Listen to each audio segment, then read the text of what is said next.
Hey, this is Tamatonga, Bullet Club original OG triple OG triple.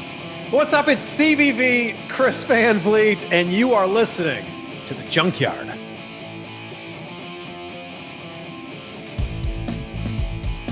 What's up, everybody? Welcome to the Junkyard, episode number 8. I'm Spencer Cantor, also known as number 11. Join the Dark Order. Up top are my co-hosts. Introduce yourself to these wonderful listeners, if they don't already know who you are. Well, like I said it before, and I'll say it again. If you don't know who we are, there's no excuse by now. My name is Dennis Day Jr., otherwise known as DDJ, the host of What Do You Say with DDJ that drops every Monday morning at 12 a.m. It's part of the Pro Wrestling Junkies Pod Squad. Cheap pop. Cheap pop. Speaking of cheap, Jovanni. Oh, low blow. Everybody knows that your setup is supposed to be you've got to give the people what they want. So I'll do it myself. You got to give the people what they want, DDJ. And what the people want is El Guapo Too Hotty. That is I, Jovanni Too Hotty. I'm here in the Junkyard with you. All right, gentlemen, how are y'all doing on this Friday night when we are recording? Amazing. Come down. I'm still trying to compose myself from our hilarious TLC prediction show with our and real quick, thanks again to Vince McMahon for showing up because he was a real great guy for that. That was amazing. Yeah, Vince took time out of his schedule, and he came to join the Junkyard. Make sure you guys, we'll be putting that up for audio and video listeners, so check that out. And you can see what it was like, and then also check out our TLC reactions when those drop as well. So, yeah, those were great. I highly recommend going back and listening to that. Watch the video for sure. The video's great. Yes. But yeah, let's just get into it. Let's start out with what happened this week in wrestling.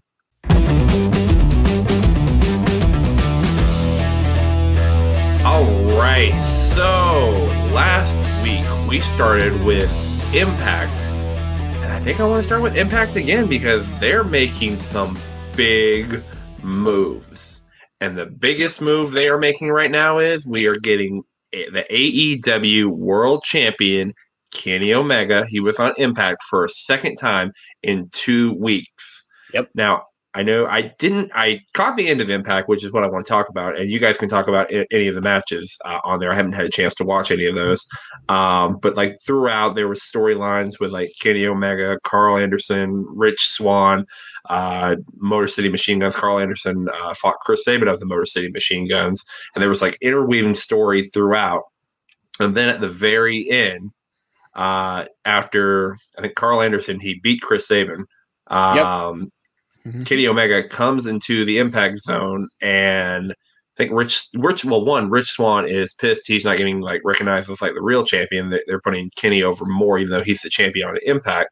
Well, he was also like questioning after that match, and this is kind of what led to Kenny's appearance. He was questioning, Carl Anderson's like, you don't need to do using cheating and stuff. He's bait that right in that so. Yeah. So then Kenny comes in, he attacks Rich Swann, and then also the Good Brothers join in. And then we get a huge announcement for the Hard to Kill pay-per-view on January 20th in 2021.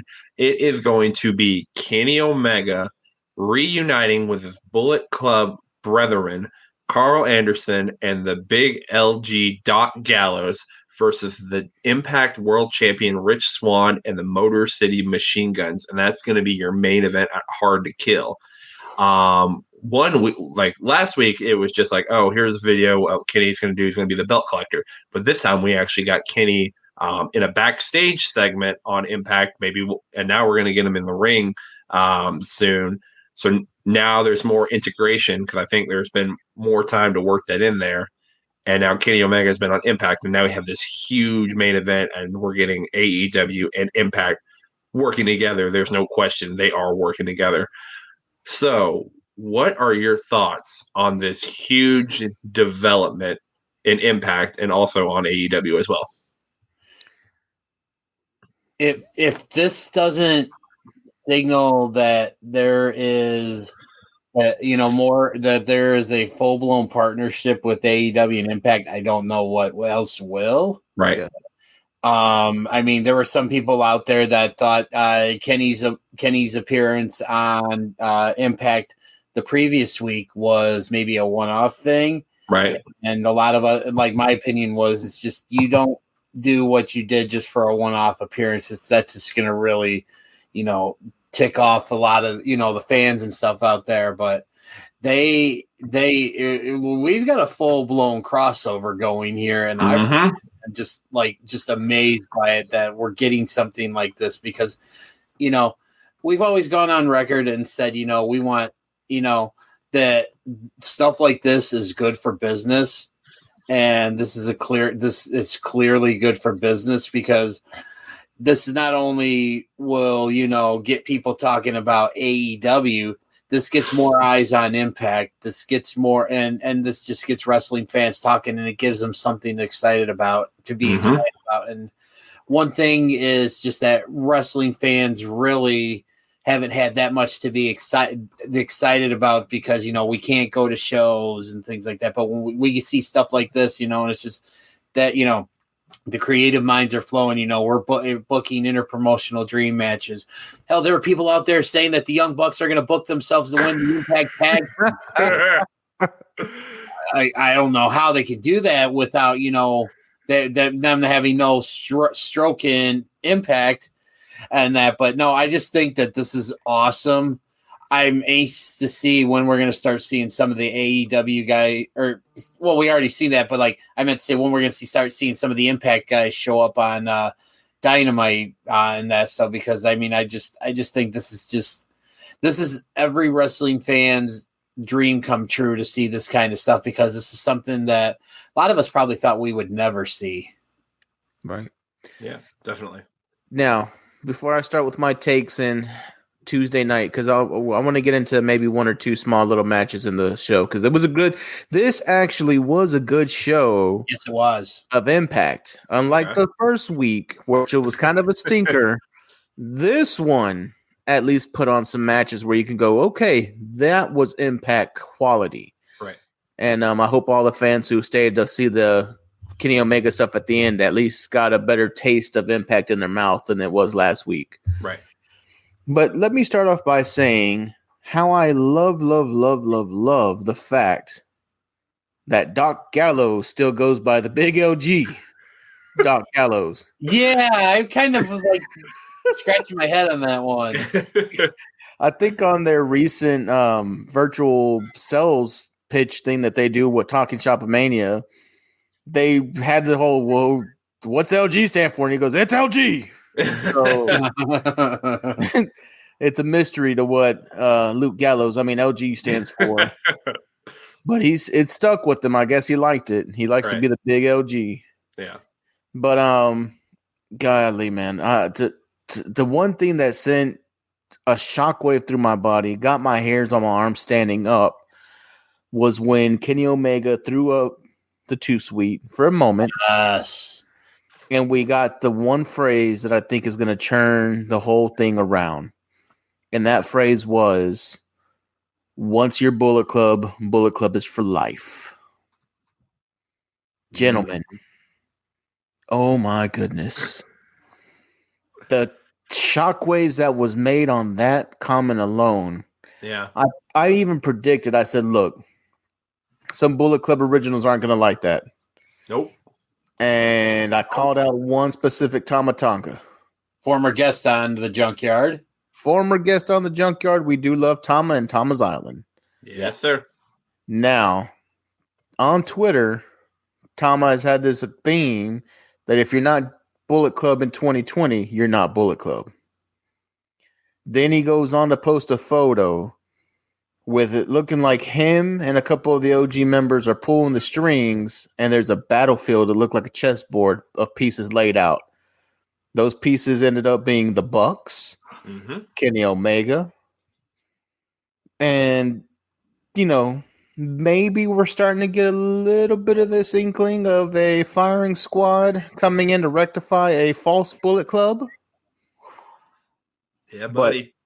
But everything that they're doing right now is amazing. I'll put it in this retrospect. This right now that's happening between AEW and Impact and all the doors that could open is exactly what fans wanted when WCW invaded WWE. Yes. Well put. This is what the invasion angle should have been. Yep. There is legitimate energy in the air. We're excited about it again. And now we have another company's major champion, not some jobber who never got airtime, not somebody who they got because they were still under contract. No, this is the world champion. Is showing up in another show, and they're referring to this man as the champ, and it's not even his show. Yeah. Gentlemen, Kenny Omega said it best. You may wrestle here, but in this game of wrestler, I'm the best. So, Rich Swann, I'm sorry, buddy. It looks like the first belt that's going on the collection wall is yours. You're not sorry. I'm not sorry. You're pretty open about how you feel about Rich Swann. You're not sorry. If you've listened to the Junkyard, yes, I have not been a fan of Rich Swann. Which takes me into actually Tuesday's show. Now, matches. One big match that I love being right, and when I see things that can actually foreshadow me being right is amazing. Somebody came out to try and bully the TNA heavyweight champion Moose, Mr. Willie Mack, and now as a result of that, Willie Mack has to pay for his sins by going into an I Quit match with Moose. This is going to be the solidifying match at Hard to Kill that finally gets that angry, animalistic, just brutal Moose out. Yeah. He's going to beat Willie Mack black and blue. For all of my friends out there that are people of color like me, he's going to beat them to the white meat. It's going to be bad, y'all. Now, I like that because, like I've said, if Kenny collects that belt, Moose brings it back. So keep your eye on that. And then again, with just one more highlight match was something that I don't think a lot of people would have ever thought of being a highlight match, but it was because it was so great and it had no reason to be as good as it was. And that was the women's tag team match with Taiva, Rosemary, and Kiera Hogan. Yes. My goodness. Oh, that was so good. They made Kiera Hogan, in my mind, is already a really established wrestler in Impact. She's done some things already, and so has Steels. Yep. But this match put them way over because when you beat the ones who may have been in contention as the lead dogs in this whole tournament, come on, you take that title. Yeah. So I think, I don't know, my predictions for who the women's champs are going to be, the tag champs, is going to be a little skewed now.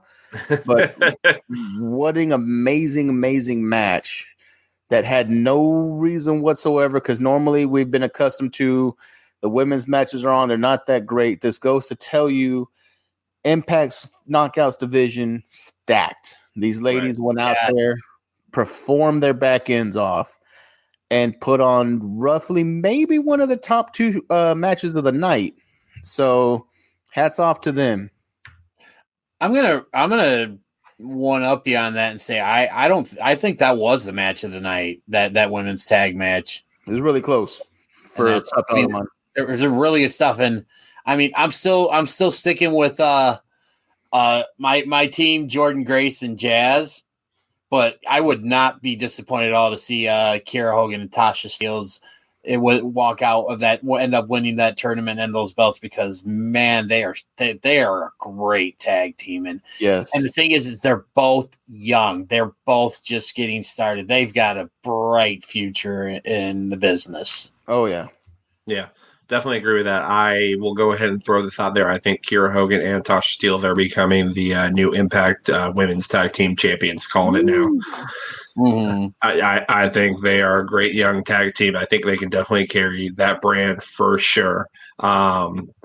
If there's still one more match to determine who they're going against? Yeah, there's it's Jordan Grace and Jazz versus God, who is it? I'm drawing a blank here. Okay, anyway, it doesn't matter. It's Jordan Grace and Jazz are going to go over that one, but then Kiera Hogan and Tasha Steelz are going over. So there you go. Go ahead and pop TDJ's Jazz bubble there. But going back to Kenny Omega, then we'll jump into AEW since not connected this week, but that's what we'll go into next. Real quick, one thing I also want to talk about, and I'm really shocked Jovanni didn't mention this. We also got an appearance from a certain Kung Fu master. Yes. Oh yeah, totally. Jovanni, I know you're a big fan of this guy, so I love that part. That actually, honestly, selfishly, may have been my favorite part of the whole night. So you have a guy who I'm not that over on, which is Mr. Alexander and his wrestling singlet and headgear for some reason. Somebody tell him it's not real, please. But he's out there in a match, and he's pretty much at this point has gotten fed up with Ethan Page fighting with all of his inner egos and, you know, kind of going off and losing. He's losing a match, so they couldn't challenge for the tag team titles. And he kind of gives Ethan Page like the come to Jesus. You know, this is it. Cut your crap. We need to buckle down. And during his match, Ethan Page stayed in the back. He didn't do anything. But Karate Man shows up. Yeah. With that stern look in his face. And he just karate kicks the hell out of who was he going against? With Josh Alexander and Brian Myers, I think. He kicks the crap out of Brian Myers and gets Alexander disqualified. And Alexander gets mad and just walks off. And then freaking Karate Man is just still in the ring, posed like, ah. Yeah. Yeah. I love him so much. Oh, gosh. Yeah. Karate Man. By the way, Jordan Grace and Jazz will be facing Havoc and Nevaeh in the other semifinal match. Oh, that's okay. Good. So it's going to be Jordan Grace and Jazz. Before we move on from the Karate Man, now I actually just got this in. I think a couple days ago. This is from PlayedByJulian.com. It's the new Karate Man, like Power Rangers Morpher shirt. So thank you, Ethan Page, for sending that. Well, I bought it, but thank you for having it on your shop. So yeah, former guest on the Markout. Yeah, buddy. Maybe eventual guest on the Junkyard. We'll see. But yeah, so going back into the Kenny Omega thing, don't be shocked if with this crossover now, we have Impact, we have AEW, they're crossing over. And now you have Tama is kind of fueling the flames for maybe a New Japan AEW Impact crossover. Don't be shocked if you see Kenny Omega or any AEW talent show up in New Japan for Wrestle Kingdom, or be shocked if you see some New Japan talent like Tama Tonga and the Bullet Club invade AEW. Don't be shocked at all. It will probably happen. I would love to have a Firing Squad invasion into AEW. And I think we're going to get the proper ending to that story that has been delayed for a while. And even Tama wants that. And I think maybe there's some talks within the family for sure. Well, guys, I mean, look at it this way. The elite right now, where are they at? This is not, they're not a cohesive unit. There is no elite. Spencer said it perfectly. There is no elite right now. The Bucks are doing things. Cody's got his family. Before we move on, shout out to Cody and Brandy Rhodes. They're having a baby. Whoop whoop. Having a baby. Yeah, so he's going to be. I love you. Oh my God, no. But yeah, he's gonna be busy with that. Hangman possibly is gonna join the Dark Order. No, he is gonna join the Dark Order. That's basically we all want that. But yeah, they're all preoccupied with something else. So if the Firing Squad just came in, they could totally wreck shop for sure. And then Kenny would need to enlist his former Bullet Club elite members to help him out with that because he'd be all alone. But well, then think also, about this, and I'm going to take this back a couple of years. This whole concept of long-term storytelling. right? Remember back in 2018 when we had the whole split in the Bullet Club, the Civil War. Where Kenny and Cody each kind of had their own group. Mm-hmm. Bullet Club is fine. Yeah, Bullet Club is fine. Think about this. I think it was right after Kenny won the IWGP Championship, and he had I think it was when he defended the title against Cody. What brought them back together? That was actually the firing squad coming out and destroying everybody. Yeah. And that, so just how ironic would that be that the fire to like 3 years later, Yeah, history's repeating itself. The firing squad's running, coming in and raising all kinds of hell, and the only guys that can stop them are the elite, Right. And I mean, that just literally popped in my head. Yeah, I could definitely see that happening for sure. And like you said, that'd be great to call back to that moment, how the firing squad brought the elite closer together and as a family. So for sure, I think now is great because we're seeing Kenny Omega on a different show. But if that happens, I literally think the wrestling community would just break and they wouldn't know how to take it for sure. Speaking of that, before I forget to mention it, Monday, December 28th at 7 p.m., we announced it tonight during our holiday card break. And we also talked about it on the predictions episode for TLC. We will have the AEW World Champion. Yes, the current world champion of all elite wrestling, the man involved in one of the hottest angles in professional wrestling today, the hottest professional wrestler in any brand today, Kenny Omega, will be joining us for our virtual markout at 7 p.m. on December 28th. So that will be 6 days from when this drops.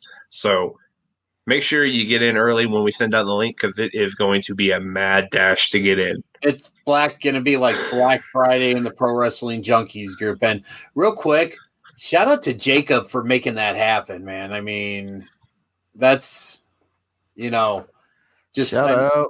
Yes, Yeah. so we gotta give a shout out to Jake for making that happen, man. I Yeah. will say this for all of our listeners who aren't aware and may not be on the Facebook page. This is all happening on our Pro Wrestling Junkies Facebook page. Yeah. If you Google Pro Wrestling Junkies, we pop up. That's where you want to be. That's where Kenny Omega is going to be. Yep. December 28th. He'll be there. We'll be there. You better be there too. And nobody mentioned this, and I'll mention this now. There is no cost to get in. The admission is free. It ain't a private party. It's kind of hard to see, but I just literally Googled Pro Wrestling Junkies, and that's the first thing that popped up. So See, there you go. It's not just that's not hype. That's legit. Yeah, that's Hold on, right. Spencer. It's free 99? It's free 99. So I come thought it in. was free. Well, it's that too. But come in, ask a question.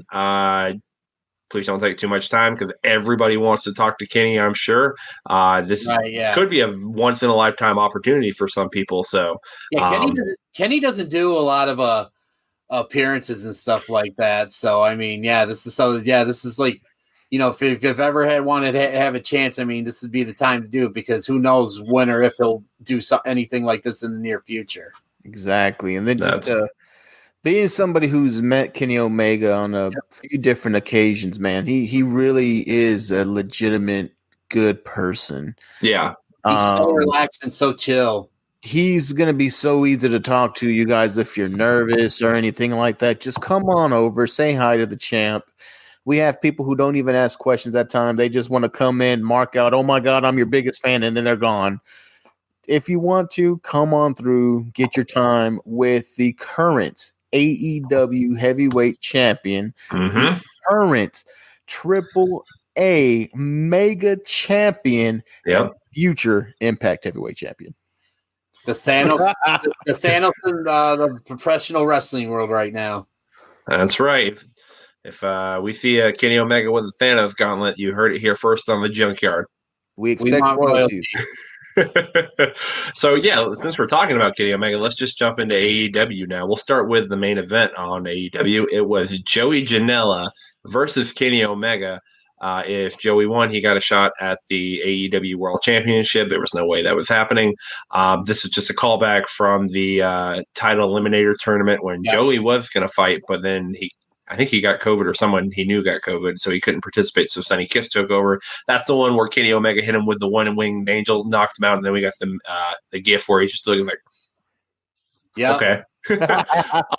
But this match was the match was okay. Nothing spectacular, but what was really good about like the whole match was Don Callis was doing like live commentary. He got a mic. He went up to he was literally, his job was just to put Kenny over, and then he literally handed Kenny a mic and he shouted out like some of his own moves, and it was basically just to put Kenny over. It was amazing. Anybody that like, and this really boggles my mind why Don Callis gets as much hate as he does, because he's very underrated. I mean, the dude is smart as hell, right? It's funny as hell, and this showed it, because that was that was like one of my favorite parts of that match, was just the running commentary that Don and Kenny were doing during that. I'm gonna tell you my favorite. My favorite part of that whole match, DDJ, happened real early, and it was something real small, but man, it made me pop like a motherfucker. I popped hard. Like a can of Pringles? Like a can of Pringles, I popped. You can't just have one. But no, it's once you pop, you can't stop. Once you pop, you can't stop. No, you can't just have one either. So Kenny Omega's coming out. They're doing the music. He gets the whole North Carolina treatment. And he's on the ramp, and he's in the middle of feeling it. And Joey Janela throws a trash can at his damn face. Yeah. I died so hard. Because Kenny's having his moment. He's the champ. I'm just here. Soak it in. Bam, trash can. Yeah. He's just directing like the sweeper girls and say, "Hey, do this, line up," and then Joey's like, "Boom, no." Yes. I got to win this match somehow, even though he wasn't winning. And then so that was the match. Go back and watch that just for the commentary. The match is it's okay. It's not great, but Kenny Omega always does great. But then after that, we had Pac and Death Triangle, who, yes, they are a thing again. They came out to the ring, and we thought, oh, maybe Pac's gonna, throw up the triangle, and I just hit the thing. That's great. So yeah, Pac, Ray Phoenix, and Penta El0M came out. Pac had the mic in his hand. We're like, okay, maybe Pac's going to go after Kenny. But then he mentioned, hey, this guy next to me here, Ray Phoenix, he never lost his match. He won his first match against Penta El0M, but then he got injured, so then he got replaced. So he is going to fight Kenny Omega on, I think, the December 30th edition. Yep. Of AEW. Yeah. That's the first year show in the 2-week thing. New Year's Bash or whatever they're calling it. Yeah, I think New Year's Bash. Was it for the title or no? Yes. Okay, so it is for the title. So that will be the week of the Kenny Omega virtual markout. So we have Kenny Omega on Monday, and then you get Kenny Omega probably on Tuesday, Impact, possibly. And if not, you'll see him on Wednesday for sure when he defends against Ray Phoenix, which is going to be a barn burner. Go ahead. So you mean to say that we could have to conceivably have 3 days of Kenny Omega leading into the new year? Yeah. Mind blown. Yep. For sure. But that match is going to be great. If you've seen any of their matches, like from AAA or anywhere, they always put on a great match. Oh, man, that was, To kind of piggyback on what Spencer said, though, when Pac came out there, I thought Pac had a legitimate beef for himself, too, though. Right. Because Pac beat Omega with that Rings of Saturn move that he did. Brutalizer. Yeah. But then I think Kenny Omega got him back in the 2 subsequent rematches they had. So the Iron Man match was, undoubtedly a match of the year. And absolutely. I want to see these guys again together so bad. But seen that. Ray Phoenix is good. He has a legitimate gripe. He never lost. I feel I really wish Jelly Janela would have gotten the Sonny Kiss treatment, meaning he would have gone in there and just taken a one-wing angel, and then that'd have been it. But I do like the commentary that was happening by Don Callis, so I'm actually not mad that the match happened. Yeah. All right. Well, let's swing back to the beginning of AEW. We had Private Party and Matt Hardy versus the team of Adam Hangman Page, John Silver, and Alex Reynolds.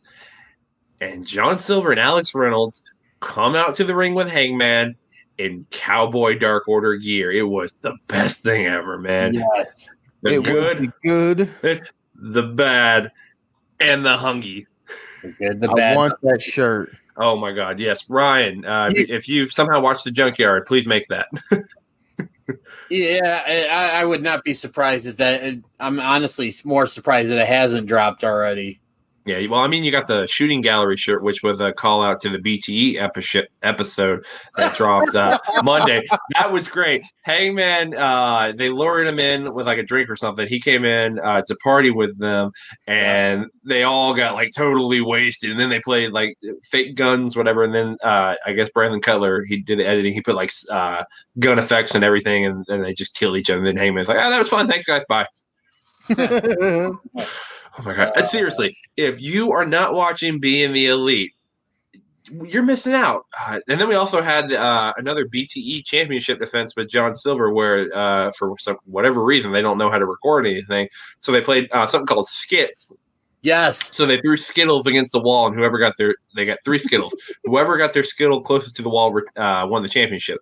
And of course, the greatest champion of all time, aside from Kenny Omega right now, John Silver retained the BTE championship. Yep.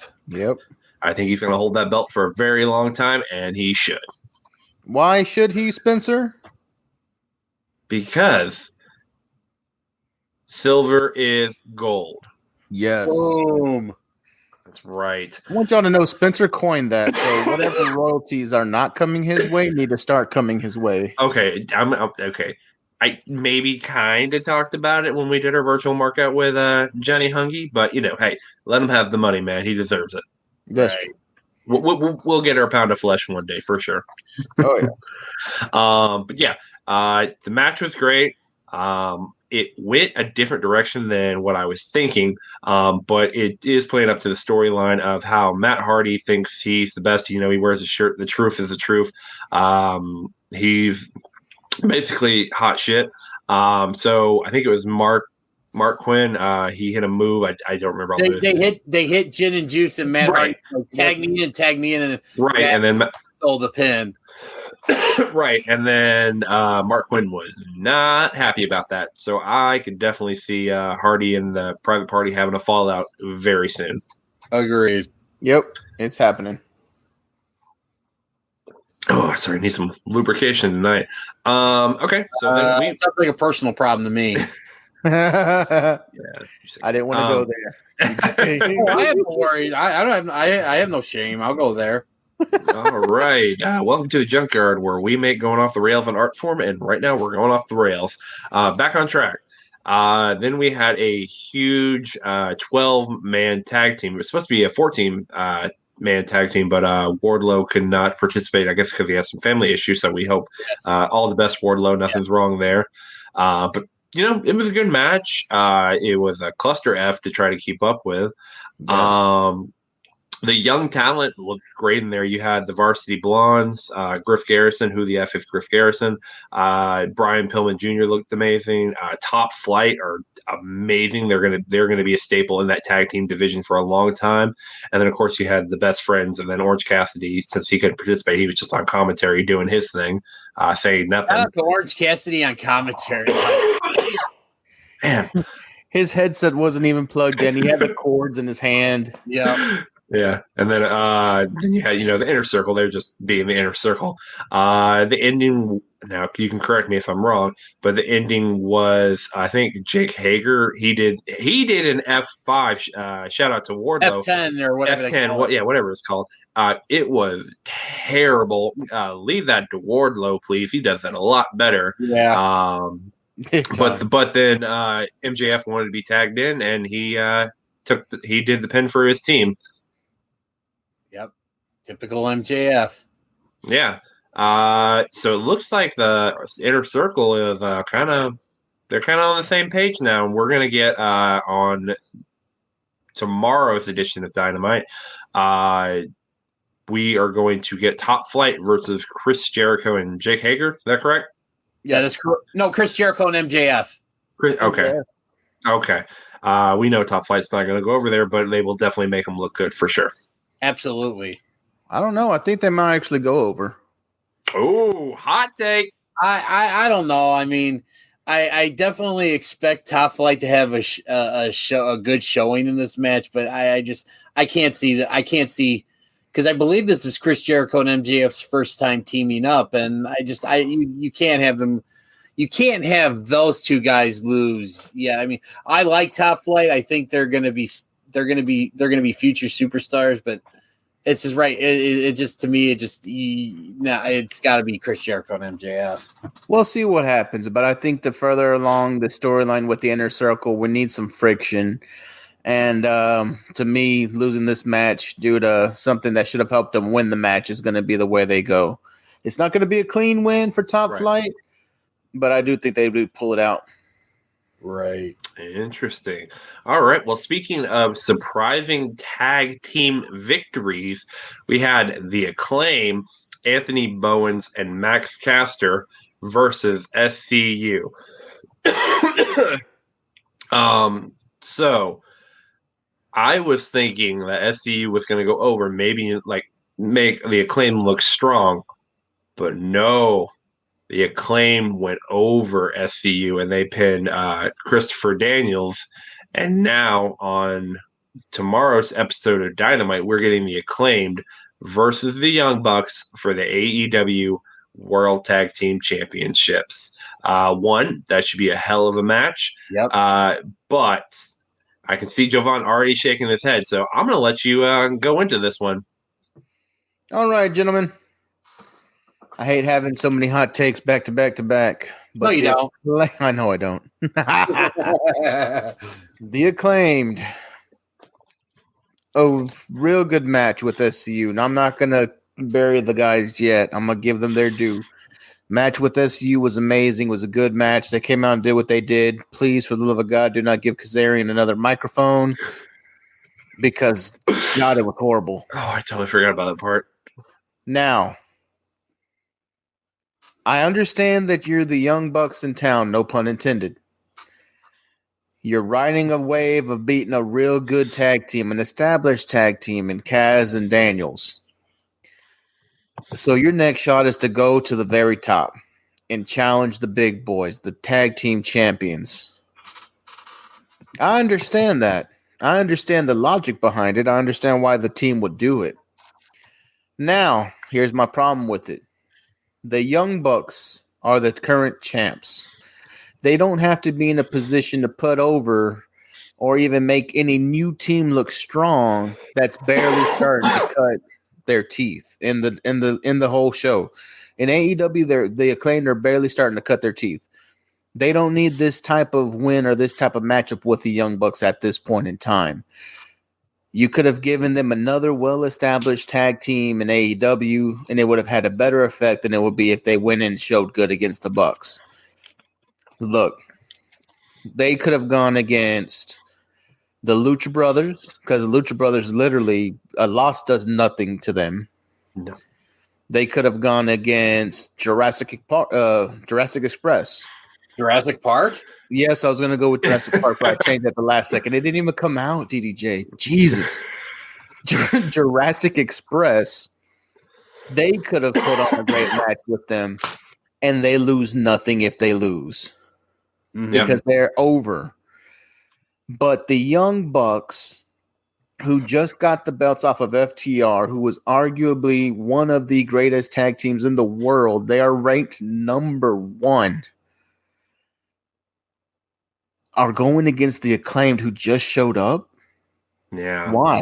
Well, it doesn't make sense to me. AEW hardly makes these boneheaded decisions, which, like I said, from a story point of taking a shot at the top and seeing where you could land, that's fantastic. But these kids, I need the Acclaim if this match is happening, whether I like it or not. I need the Acclaim to go out there and get destroyed. I need to see really strong Bucks, and I need the Acclaim to look like they had no business being there. So you can put them back down at the bottom and bring them back up because they shot to the top way too hard, way too fast. Am I the only one that got like a modern day Men on a Mission vibe from these two guys? I can see it. Because I for some reason I think even Kaz alluded to it during his rap. Oh God, that was terrible. Please don't go watch that. If you want to see a good rap, go watch the New Day versus Usos. That's way much better. Yeah, agree. But I mean, I think and I guess and I'm watching this these guys, the Acclaim do this. Right, I'm like, man, I feel like I'm watching Men on a Mission again. Yeah, I would give that to him. I still think it's too much right now. I agree with Jovan. You can't fault these guys for going out there and challenging the best tag team in the world. I mean, you know what? They have the confidence in themselves. You know what? Why? I mean, if you have that kind of confidence, you know what? Fuck it, shoot your shot. Go for it, man. Yeah, I like I said, I get why they would do it. I don't get why the Bucks would take the match. I don't see why the champions won't be like, you have to earn it. Well, I think it was a classic case of the cocky, brash young heels basically manipulating or talking their way into the match. It wasn't like, oh, hey, I want this match. Oh yeah, we accept. They kind of They kind of went at the Bucks and stuff, and they got them frazzled. And I mean, they kind of maybe took them off their game plan, because maybe if they went up and it's like, man, Mr. Matt, Mr. Nick, we're this new tag team, and we would like a shot at your belts and stuff. And I'm sure they would, if they would have went up like that. They probably, Matt and Nick probably would have looked at him and gave him the Alex Marvez treatment, Damn. And so, but I mean, no, if you're if you're young and you're that confident in your abilities and you think you have what it takes to beat the best, you know what? More power to you, man. Go for it. Now, do I think they're going to win? No, but I mean, I don't fault them one bit for taking just shooting their shot and just be like, you know what? Let's just go for it. I mean, they may go out there and have a great match. They may go out there and get squashed. You never know. But I mean, you know what? I'd never fault someone for trying. All right, DDJ. Maybe I'm swayed a little. Well, I'll watch the match at least. Okay. Right. Well, let's talk about something that'll make Jovan a little bit happy now. Let's talk about Thunder Rosa and Britt Baker. Thunder Rosa was talking, I think, with Alex Marvez or someone. I think so, yeah. Yeah, yep. And all of a sudden, Britt Baker we see Rebel Reba, but then Britt Baker ambushes her, puts her in the lockjaw, but then also takes some water and just starts rubbing it off her face to rub that makeup. Just ultimate disrespect. Yes. So we're definitely getting that match eventually. Don't know when, but there's definitely a hot story there that we want to see play out. But there's a host here that wants to see that match happen sooner rather than later. So, Jovan, take this one from me. All right.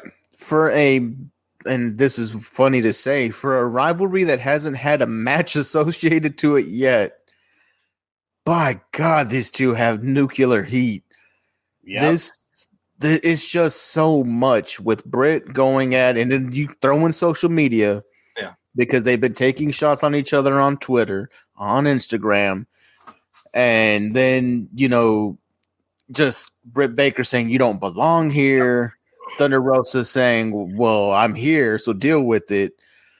And then to tie it all off, man, and then I'll put it this way. In Mexico, with Lucha Libre, one of the biggest disrespectful things you can do is take off a wrestler's mask. Yep. Thunder Rosa's face paint on that other half of her face is like her mask. Right. Taking the water and rubbing that off, that was the most disrespectful thing you could ever done. Yeah. When these two actually get to go in the ring, it's going to be fantastic. Right. I am so pumped up for this match. And like I said, this is a match that's purely been built over promos, social media, backstage interactions, subsequent issues that have been happening in other matches. They haven't had a direct match. But this build, it feels so organic. You really feel like they can't stand each other. With some of the cheap shots that are taken at on social media between the two, with Thunder Rosa putting that dog with the teeth meme saying it's Britt Baker talking about I'm a doctor, and Britt Baker doing this like who are you kind of thing to her. So these two, I need a match.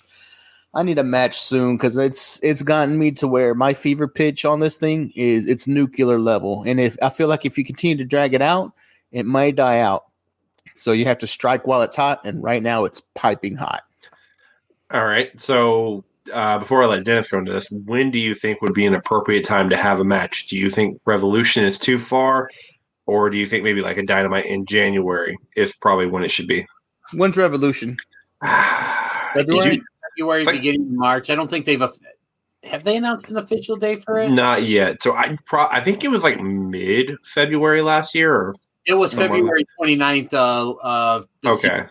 And that. So I'm thinking it's probably going to be around that same time frame and the beginning of March, end of February. So you got about maybe 2 months. And I know they're not going to put this match where honestly it could have done a lot of justice being on night 1 or 2 of the end of the year specials, but it's still not going to be. I don't think so. I don't think it will. I don't think they're going to put it that close. I feel like this is either best suited for an open of the year. If you're going to hold out for Revolution, I need something there. Yeah. You have to give me some kind of bridge to get me to Revolution because that's a long way out. Okay. I'll throw a scenario to you. Serena Deeb is the NWA Women's Champion right now. Yep. Thunder Rosa could fight Serena Deeb, or even Britt Baker could fight Serena Deeb and get that NWA Women's Champion. And then that leads to a match where one of the two fights the other at Revolution. In a perfect world, Britt Baker wins that match. Yeah. And Britt Baker could be like, look, I'm not even with the NWA, but I hold this belt. You're there and you're not. Yeah. AEW, if you're listening. Oh, that's good. This is how you go. Britt Baker takes that belt off of Deeb. Yeah. Then you could have a lot of build around her saying how much she's a champion and she's not even on the show. Then you have maybe a throwaway tag match somewhere to give us some kind of appeasement where they don't really get their hands on each other. Say Thunder Rosa and Deeb versus Baker and Reba Rebel. And then finally you get the retribution at freaking really? You had to go there? I had to stick it in at the next pay-per-view. Drink. So yeah, drink it up. Very nice. To quote our guests on our TLC preview show, Vince McMahon, that's what you call such good shit. Yes. I think we just booked our way into how that would work out, guys. I swear, if AEW books that, you better give credit to the Junkyard for that one, because that's some good booking right there. That's right. All right. I think we literally talked about everything that happened on AEW. Yeah. Let's move on to the other show. I haven't had a chance to see NXT, but I heard there was a killer match between Kyle O'Reilly and Peter Dune for a shot at Finn Balor's NXT Championship at New Year's Evil. And Kyle O'Reilly went over. Yes. Tell me why that match is a must-see match. Remember how good the ladder match was that these two had to just for the War Games and stuff? This is just a classic case of just two guys that just work so well together. Yes. And that, because I mean, honestly, I think their styles are pretty similar. They're both bruisers. Pete Dunne is the bruiserweight. Kyle O'Reilly is just having an amazing, back half of 2020, and he's a hoss. You know what? Provided the Undisputed Era does not get called up to the main roster, I can easily see Kyle O'Reilly wearing NXT gold at some point there. And this will be my hot take. In fact, I'm calling it right now. Provided they don't get called up to the main roster, Kyle O'Reilly will be the NXT champion at some point in 2021. Yes. And just again, those guys just went at it. You know, when the match started, you know, Pete Dunne had Lorcan and Birch with him, and then O'Reilly had Adam Cole and Roderick Strong. Got best wishes to a speedy recovery for Bobby Fish. Absolutely. Yes. But they got into it really quickly. Everything broke down, and eventually, you know, the guys that weren't in the match got, you know, fought their way to the back. So we got a true one-on-one match. I was really excited to hear when this match got announced because I really enjoyed the ladder match, and this one definitely lived up. I think this match actually exceeded the ladder match. Yes. And it just set up for what I think is just going to be a killer main event for the very first episode of NXT in 2021, because we all know how good the match they had TakeOver was. I expect this to be nothing less. So my hot take a few weeks when the ladder match happened was that the ladder match between O'Reilly and Dunne was possibly match of the year quality. But it was definitely the match of that week. It may have been match of the year. Take that, throw it out the window, spit over it, run it over, burn it up. This match, and I don't know how, because it's the second match between them. There was no ladder, no nothing. This is a straight up match. Yep. This match may have been the best show and the best match that NXT has put on all year. Wow. These two, they were made to fight each other. Yep. When you see wrestlers who have that it factor between them, to kind of give you a list, El Generico, Kevin Steen. Yep. Made to fight each other. I'd watch it anytime, any promotion. Those two kill. Mm-hmm. Kill Steen kill. Kill Steen kill. They literally fight forever. Those guys are awesome. Yeah. Fight forever. So we're getting to that level with O'Reilly and Dunne. I literally do not think that these two men can be in the same match and have a bad match. It feels like their styles, just like DDJ said, they mesh so well. And I don't know if it's more believable when they're in there because they are these bruisers. But man, just like Walter has a sense of realness to him because he will whoop your ass. Oh, God, I'm just thinking about his chops right now. When those two go, they really go. Yes. And it is so good to watch. If you have not seen it, go back and watch this match because you're looking at a future champion. Unfortunately, that future champion is not Pete Dunne. Something will probably come your way eventually, but your future champion is the man who should have had gold on him already. That is a singles gold, and that's Kyle O'Reilly. That match is what you would call an instant classic. Yes. Uncle Dave would have given it 6 stars. Wow. That's high praise. I think I'm going to have to go out and watch this match tomorrow sometime or before next NXT. Probably maybe even start watching NXT if they start putting on matches like this. Right. Oh, no. Don't get it twisted. The whole night wasn't 100% greatness. That match was just amazing. Yeah. All right. Talk to me. What other highlights from NXT did we have? Tony Storm. That's all I'm going to say. We're getting Tony Storm versus Io Shirai for the title, right? That's what it looks like. All right. We also have a what seems to be a new faction in NXT. Another one? It's and I don't know why I think of this song every time I hear it. You guys remember this song from like the 90s? I think it was by a group called Fastball called The Way. You know? No. I can't. Oh, no. I think I know. Yeah. Oh, that was from that movie Brink. That's where I heard that from, I think. Oh. No, Johnny Tsunami. That's what it was. Disney reference.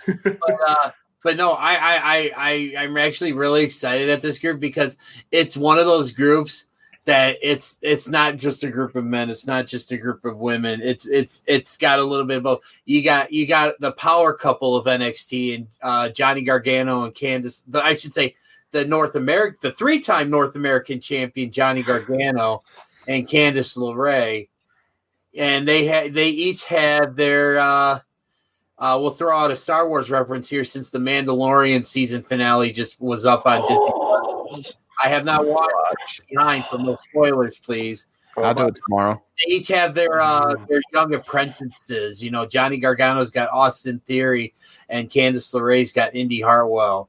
I actually really like the potential of this group because it kind of reminds me of the weird. You know, like you have those friends. You got like the one couple. It's like the married, settled down couple, and then you got like the new couple, like the and I just kind of feel like that's what we got here, and I'm really see how this dynamic plays out. So I'm really excited for this group and see what they can do. It's the married couple that has those two single friends. Yeah, there you go. That's a really good way of putting it. And then the two single friends are going to hook up right there. Now they're going to be in a relationship. Yeah, that's what all married couples want out there. This is a quick Jovanni Too Hotty side note for the Junkyard. Only thing married couples want is other married couples and other couples around them. Why? Because the number one rule in the universe, people, misery loves company. All right, so we can keep going. Mm-hmm. Oh my God! I really don't know what to say to that. I started thinking of the song. But the funny thing is you mentioned that, and like most of like the friends me and my wife have, I think they're most of our friends are married or they're like like a couple. So there you go. Just confirmed by DDJ. Jovan was right tonight. You know what? I'll say you got that one because I mean I don't really have a lot of we don't really have a lot of friends that are single. So everybody's got somebody. Stay woke. Okay, since we're not talking about wrestling anymore, real quick, guys, watch The Mandalorian season 2 finale. It is amazing.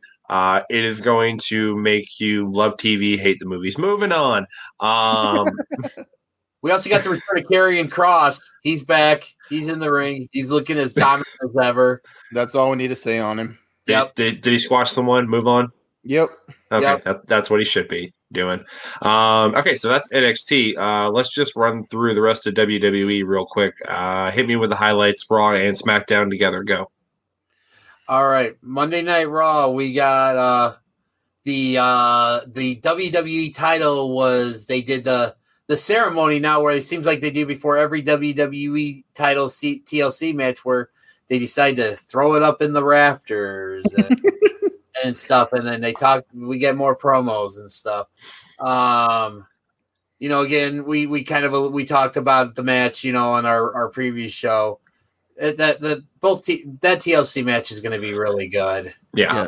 But Raw just in general for your go home shows are supposed to be what gets, people like ready for the pay-per-views. It's just Raw. There's a reason they're losing viewers at the rate that they're losing viewers. What was there? Wasn't it like just 1.5 million this week or something like that, or somewhere something bad like that? Yeah. Yeah, it was the lowest it's been in a very long time. It's so bad that USA is pissed and they are demanding like they're demanding changes. Like they want an edgier product. So this may honestly be, what leads us maybe back into not exactly the Attitude Era, because the Attitude Era as it was back in the late 90s would not fly in this era. No. But we might finally start getting at least that edgier show that a lot of us have been asking for and stuff. So okay. What you would call a blessing in disguise, I don't know, but just overall, there really wasn't much to talk about with Raw because Raw is bad. Couple of hot takes on Raw. Number one, Raw showed us that, yes, we will have new tag team champions because of how they do their 50-50 booking. Hurt Business looks strong as the tag team. MVP took the loss for the team. Not if Vince McMahon has anything to say about it. He wants those holiday cookies. That's right. Nobody cares about the cookies. It's going to the Hurt Business. Yeah. Oh, I 100% agree. Number 2. As of right now, as of today, December 19, 2020, when we were recording this, there is no reason, no logical reason why Monday Night Raw has to be 3 hours. No.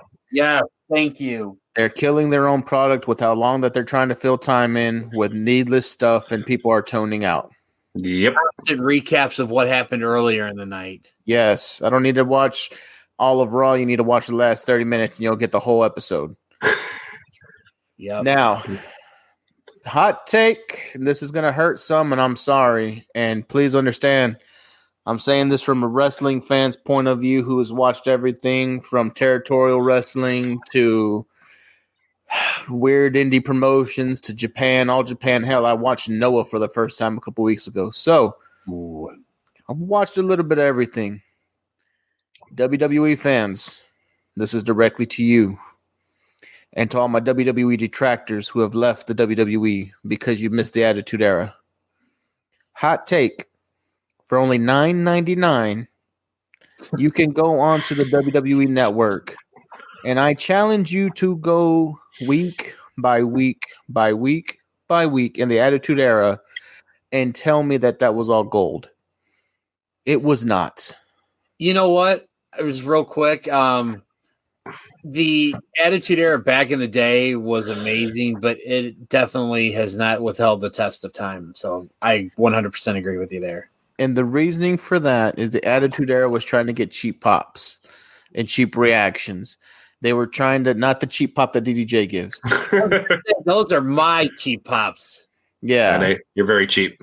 The Attitude Era was trying to get in reaction out of you because Vince Russo's mindset was that this is a television show and you have to keep coming back, bro, because he wanted Jerry Springer mixed with wrestling. Yep. So you got a lot of stuff in the Attitude Era that doesn't hold up, but the stars, The Rock, Austin, Triple H in his prime, DX, everybody, The Undertaker, Mick Foley, those stars were so good and had given such a lasting memory into the fans' mind. Lasting appeal.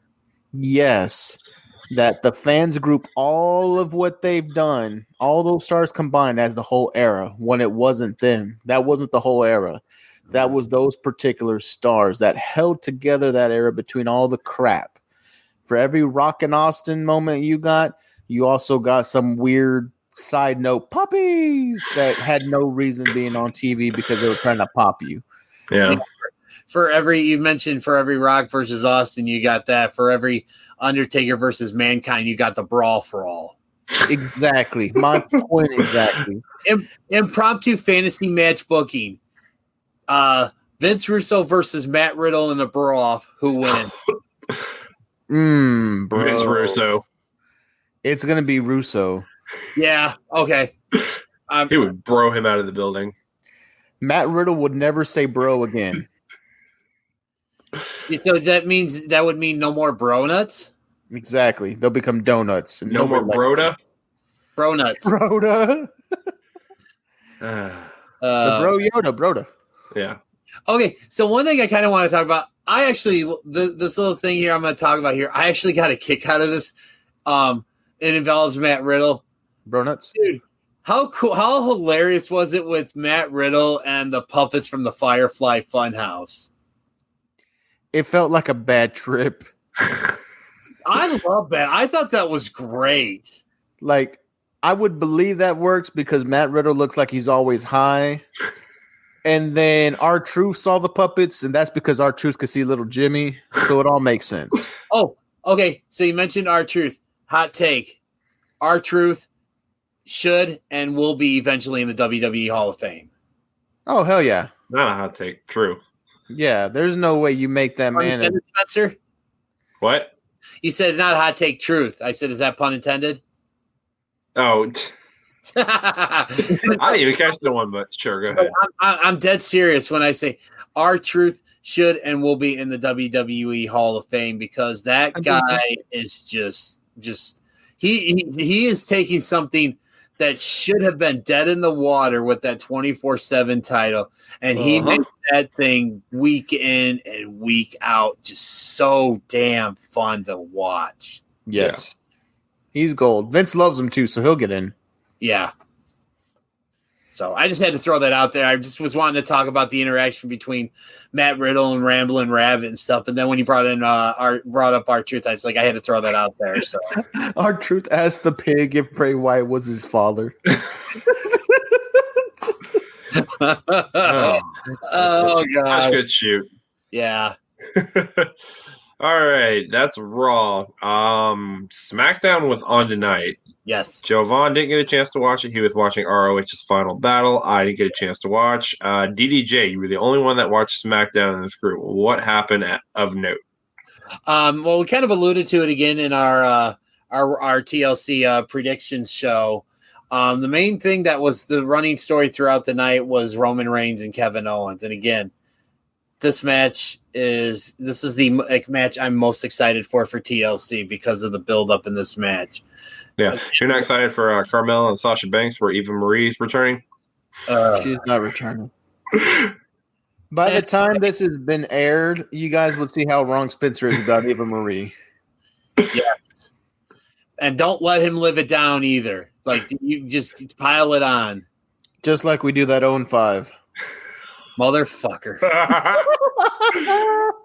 I'm actually impressed. I'll give you guys this. That did not get brought up at all during the prediction show, and I'm really shocked it didn't. No, we're talking about Retribution. Back to back. You guys both suck right now. We are Drake in this bad boy, back to back. But no, I mean, the whole thing is the show started out with Kevin Owens coming out to the ring, they had the setup for all the tables, ladders, and chairs. Oh my. Oh my. And Kevin Owens comes out and basically is like, you know what? You brought my family into this. It's personal. He called out Roman Reigns. Roman Reigns didn't come out. Kevin Owens went looking for him. Kevin Owens got to his dressing room, tried to open it. Door was locked. Next thing you know, Roman Reigns music hits, and Roman's out in the ring with Paul Heyman. Kevin goes back out to the ring. Unbeknownst to him, Jey Uso was waiting for him, and the first of the many beatdowns that Kevin Owens was on the receiving end happened. And again, that was a recurring theme through the night. Like, Kevin Owens repeatedly was attacked by Jey Uso and Roman Reigns in the back. And then at the end of the show, I think Roman came out again. Kevin come out, and he's all limping and dragging his leg because he's basically gotten his ass beat the last 2 hours. And then eventually got wasted again. And this time he was buried under tables, ladders, and chairs. So they walked to the back. Kayla Braxton's waiting for him, to do an interview. And before she can even get a word out, they have the screen on, so something's going to happen in the ring. And you see Kevin Owens crawling from the wreckage and basically pulling up a chair and sitting on it and cutting a promo to end SmackDown. It's just, again, the story. Basically, Roman Reigns is the King Midas of WWE right now. Everything he touches or has his hands on turns to gold. And this is no exception.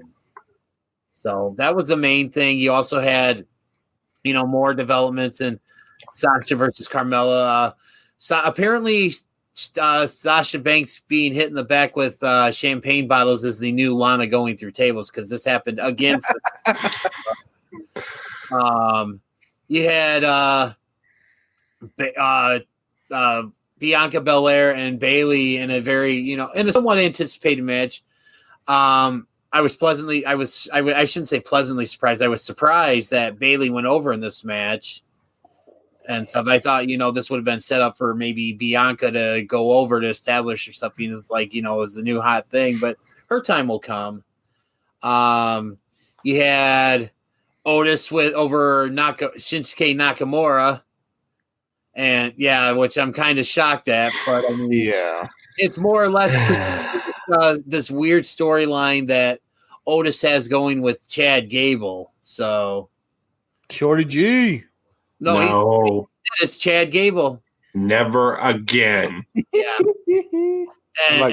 so SmackDown was okay, but again, it's just other than Roman, the whole with Roman, Kevin, and Jey Uso, SmackDown, But That's their only story, so at least they did it right. Yeah. It's like what they do their one story, right? But then it's like oh yeah, we have all this other stuff. Let's just have Carmella hit Sasha Banks in the back with a champagne bottle again. Bet Vince was in the back just dying when that happened. Yeah, he carried that energy. He carried that energy over to his guest on our prediction. Oh, Yeah, he did. such good shoot. But before we move on, I just want to talk about this. Isn't it funny that Roman Reigns, apart from Kenny Omega, is one of the hottest acts in professional wrestling today? And 5 years ago, he has been one of, and leading up for like the 5 year mark up until 2020, has been probably one of the most hated men in all of professional wrestling, from fans like us. And then now, like I said, he is one of the two hottest acts in professional wrestling. And you just said it yourself, DJ. He's got the Midas touch. Everything he touches is gold. Yeah. Just real quick, I just sorry to interrupt you, but this just popped in my head, and I kind of wanted to get this out before I forgot about it. Yeah. You mentioned about how Roman. It's ironic that Roman Reigns is, like you said, one of the hottest acts in pro wrestling right now. And 5 years ago, he was the most hated man. The reason being, this is the Roman Reigns the fans have been asking for those 5 years. Yes. Exactly. I just wanted to make that point out. That's why he went from being the most hated to one of the hottest acts in wrestling, because again, this is, we always talk about best friends and, giving the people what they want before Jovanni goes into his introduction on our show. This is a classic case of giving the people what they want. And it's just, this is just like, how can they do it for this? But then everything else is just, they're like, completely oblivious to. Exactly. So. But they were oblivious to this for 5 years, everybody. So, I mean, it's nothing new. Yeah. And something finally changed, and they just let Roman be what we always wanted him to be.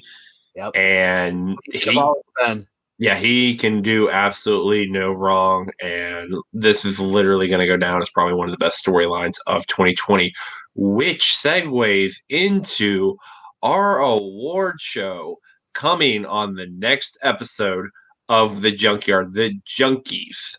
So we myself, Jovanni, DDJ, will be recapping 2020 and giving some junkies out to some big moments, favorite matches, all that good stuff.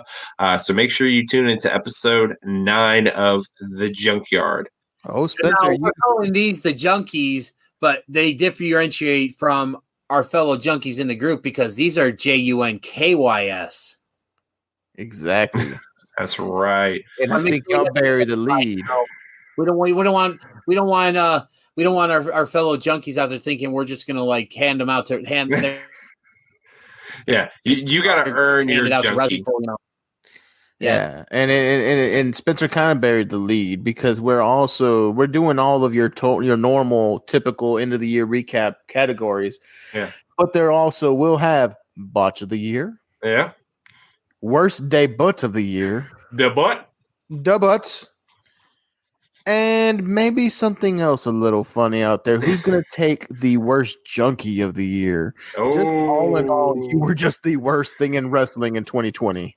Oh, I thought if we're talking about the worst junkie, I was going to nominate Spencer. Oh, that's hurtful. Wow. Oh, so wait. So you guys throw all these retribution rants and everything at me. That's okay, but the instant I fire back, I'm the bad guy. That's right. You know what, Jovanni? Are you looking at the camera? Yes, I'm looking at the camera. Oh, this is a family show, sir. No, all of you with children, please do not explain what that was. If you're watching it on YouTube. If you're watching on YouTube, if you're listening to it, we just got the Stone Cold salute. Rightfully so, though. But no one's going to get stunned here because they would probably do a very terrible job at it. Oh, I would sell the hell out of a stunner. You would sell it, but I don't think you could give it. Real quick before we move on, we have one more thing I want to talk about. Yeah, go ahead. This award show thing. We got a little bit of an award show on SmackDown, and they weren't the Junkies, they weren't the Slammies, we got the Sammies. That's right. I know what I'm doing. And that's so again, sometimes Dane, gold on the mic, but he didn't sweep everything. He won the first couple, but when it came to the who got the Sammy for Superstar of the Year, it was one Big E. So Sammy. Yes, my big one. And that's But all right, I just wanted to throw that out there because I thought that was the other highlight from SmackDown besides the Roman Kevin Owens stuff. So we're done with the E. We are done with the E. And now we are going to get into a fun weekly roundtable.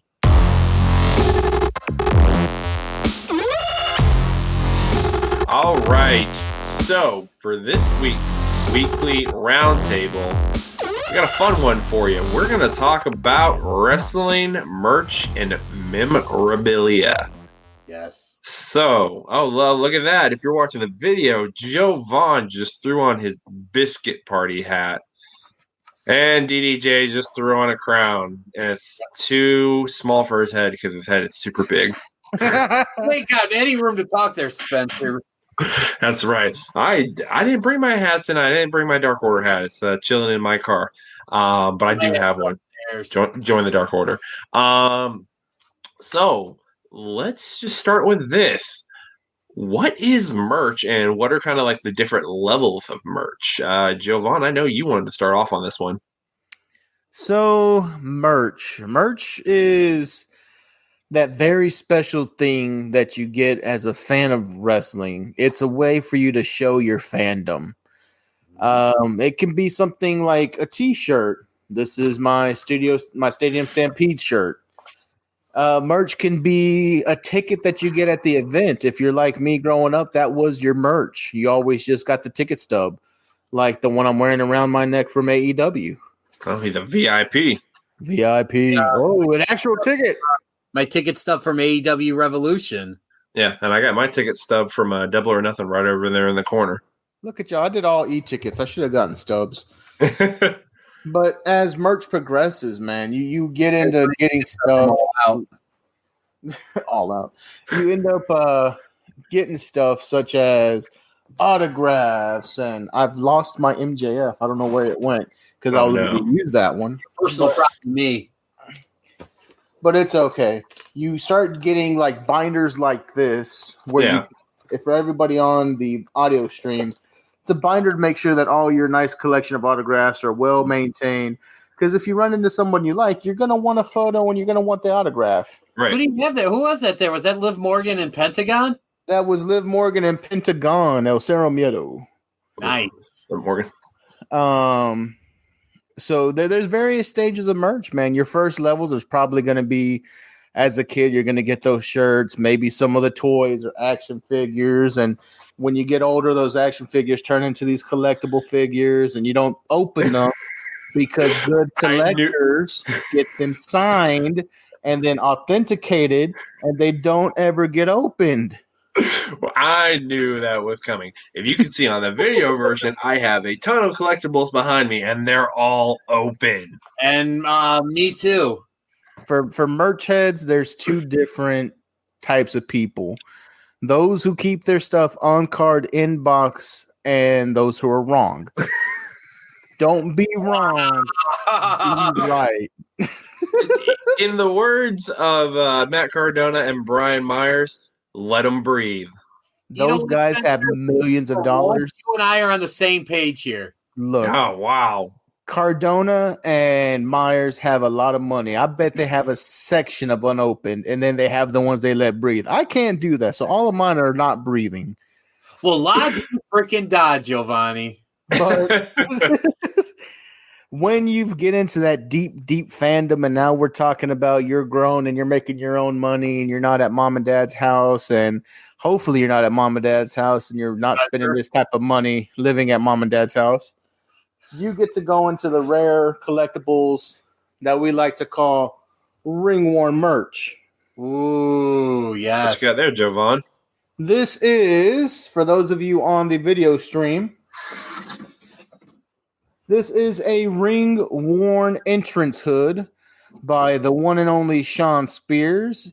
This was worn on the second episode of AEW Dynamite, where he fought one Jon Moxley. Nice. All right.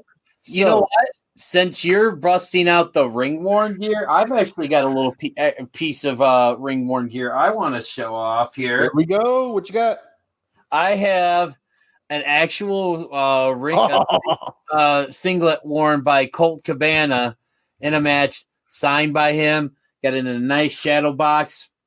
Got it from merch.com. So so it looks really Very good nice. too. I like it being all boxed up. That looks amazing. yeah, I got another piece of ring worn gear here too that I need to get a shadow box for, and that is a shirt that was worn by one half of one of my favorite tag teams of all time. I've got a shirt that was worn in a match by Ricky Morton from the Rocket Express. So very cool. In my collection over there of ring-worn items, I also have a hat that was ring-worn by our December 21st guest at the PWJ Virtual Markout, the Godfather. Now, you are going to wear that when you talk, when you ask him a question, right? For those of you with access to the video stream, you may or may not have noticed, I cut my fro down a little bit. The reason I did that is so I can wear that hat. Oh, are we going to give a little preview here, or we got to wait? I can pull out the hat real quick. You guys, DJ, go on and tell them some good stuff about merch. Yeah, buddy. So kind of one of the things that I was going to talk about before I show off some of the pieces of my merch. I mean, you can see my micro brawlers that are opened back behind me. You know, I've got a few autographs. You know, these are one. Did I scare this? Oh, I didn't know he was going to do that. Wow. Was it that offensive, Jovanni? You had to leave? It was. It actually broke my heart. I heard you say micro ballers and I knew where you were going. But no, it's just they've got those. You know, you've got. Yes, I have some that are for right now in cases. Won't be for long because I'm gonna let them breathe. No, you're gonna let him out. Let them out. Yes, that's right. I got copyright infringement. Don't want. But I mean, it's like Jovanni put it best. It's a great way to show your fandom for your favorite wrestler, right? Well, anything, you know, your favorite sports team, everything, you know, and that. It's a good way to to get, it's a good way for wrestlers to get, word of mouth out there about them for podcasts. You know, he said, we've got shirts, for the Pro Wrestling Junkies group, our podcast, we got shirts coming, so it's a great way to kind of promote your product out there too. But it's a great way to show your fandom, and also really nice because especially, and this is kind of one thing I wanted to talk about with merchandise is it's a great way to help the wrestlers, make money, and especially this COVID era where a lot of like the independent wrestlers who can't work. That is a one sweet hat there. Oh, you got on one side Pimpin' Ain't Easy for the video stream. Right. Nice. The other side, Ring Worn Godfather Hall of Fame 2016. Yes. Now, real quick before I kind of go back into my my thing about merchandising, Jovanni, did when you got that, did he ever? That looks too small for you. It'll work without the headset on. So, but it's like a Dozer hat. Yeah, you got it. You and Dozer should wear your hats like that one day. Yes, I'll have a hat off with Dozer. But did he? Do you know when he did he elaborate as to when he actually wore that or? So he said it was in the 90s when he wore the black hat. I have a trading card. He said that it was the one from the trading card as well. He signed the trading card. Nice. but it wasn't very often that he wore black because he was always with that neon green. Right, you're right. And then in all Godfather's hats, his name is actually embroidered on it. It's faded as all heck. See if we can get the viewers at home a little shot there. But it's right there on the inside of the brim, and it says Godfather. It's a very faint gold. Yeah, it's very but hard it to is see. there. Yeah. But that's really cool. So It ain't easy, gentlemen. yeah, no, it's not. But it's sure a lot of fun. Oh, DDJ, before you continue, I have one more thing Okay. that I wanted to show everybody. Just because I want to show everybody I'm not a Scrooge McDuck. I'm not the Grinch. You're more like one of the Beagle Boys. Well, yeah. But no. For those of you that don't know, the Beagle Boys were the main bad guy, one of the main bad guys in DuckTales. So. In DuckTales. Woo. I have a very, very small amount of items that are actually opened. And that's because I know I'm it's shocked maybe too. 3 or 4 items that are open. And that's because when I purchased it online, there were mystery boxes. And they wanted to open it up and see what was inside the boxes. So I do have one opened John Cena. Nice. And that was a little mystery box. WWE. I can't see him. Can you show me again? Yeah, it's right there, John Cena. I can't see him either. Let's try and help you out there, Spence. I know he didn't get it. I got it. I just wanted to make sure I double down on it. Yeah, sure.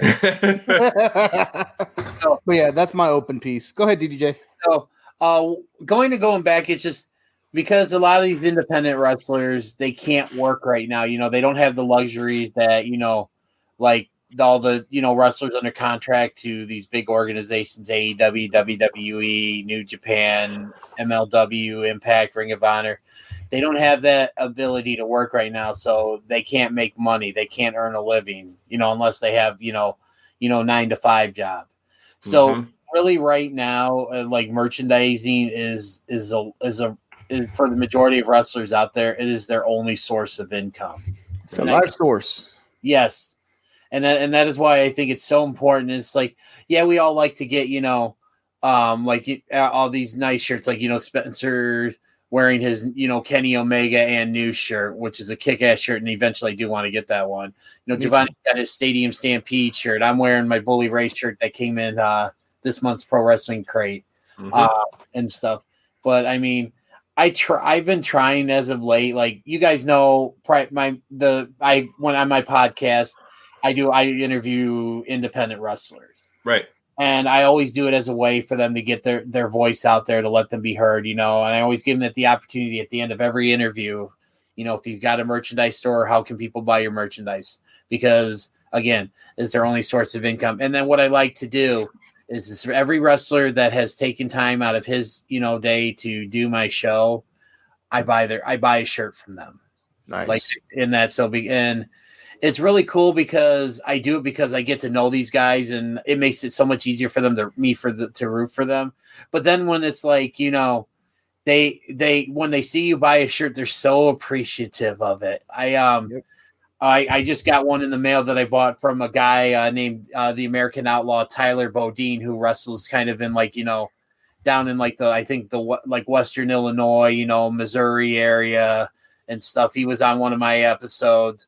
I just got a shirt that I got to go pick up from Pro Wrestling Tees from a guy by the name of Rockstar Johnny Nye, who I met at the CCW show. Spencer, Jovanni, you'll probably see him, when we go to the show in April and stuff like that. But it's so cool because it's like these guys are so genuinely appreciative, because like you said, it's their only source of income. So I just think as fans right now, I'm not telling you what you should do, but I think if there's somebody out there that that you're a fan of that's on the independent scene, go buy a shirt from Pro Wrestling Tees, because it's not only a great way to show your fandom, as Jovanni alluded to earlier, but it's also a great way to help these wrestlers out who really don't have a lot of means of income. And then one more piece I want to show off before Spencer kind of shows off his stuff.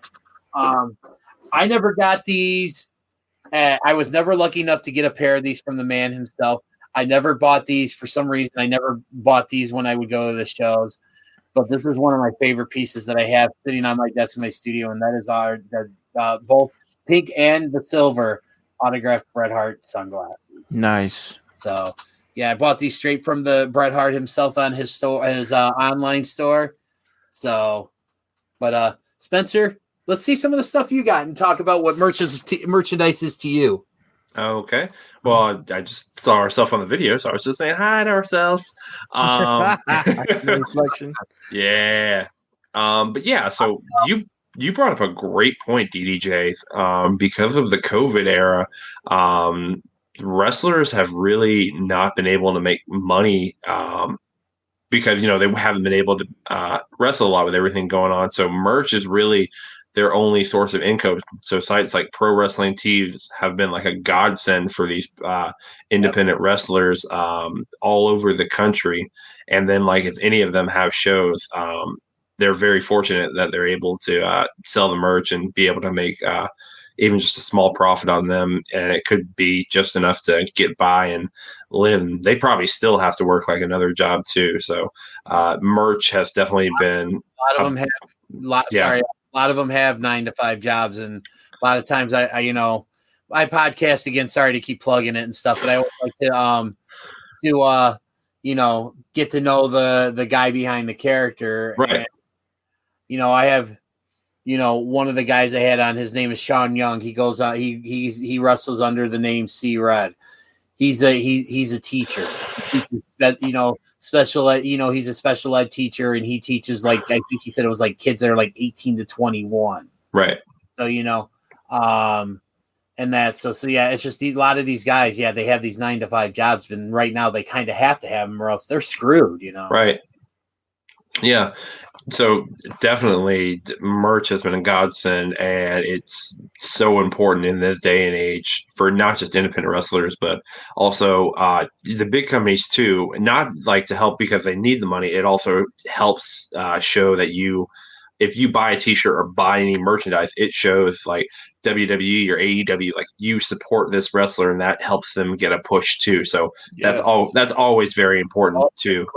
Great point. Right. So you probably can't see in my video feed, but like in front of me, I have an AEW flag. I got all my pins, some 8x10s, working on like our PWJ wall over here. I got figures behind me. As you guys said, it is a great way to show your fandom, like for any sport. Like wrestling has like all the same stuff you'll see. Like you got, ring worn, you got jerseys, but here you can get ring worn tights, jackets, trunks, boots. You can get all that stuff. We have trading cards like we do in the group, signed trading cards. We got some right here. We got Perry Saturn, and what does Dennis have? Hulk Hogan and Dennis Rodman. I have my Hulk Hogan. I got my Hulk Hogan 1/1 gold signed leaf card somewhere. What is that one? Victoria and Butch Reed. Okay. Boy, that's an odd combination. Yeah, some only duel. Some of those leaf cards are very random. Then of course, there you go. Suck that one. Woo! Oh, the Ric Flair. Woo! I'm not really terrible. My voice is very sleepy.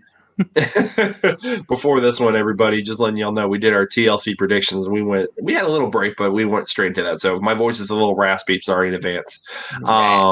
So it's asked too much. Well, hey, somebody had to do it here in the Junkyard, and I took a fall for you guys. Suck it.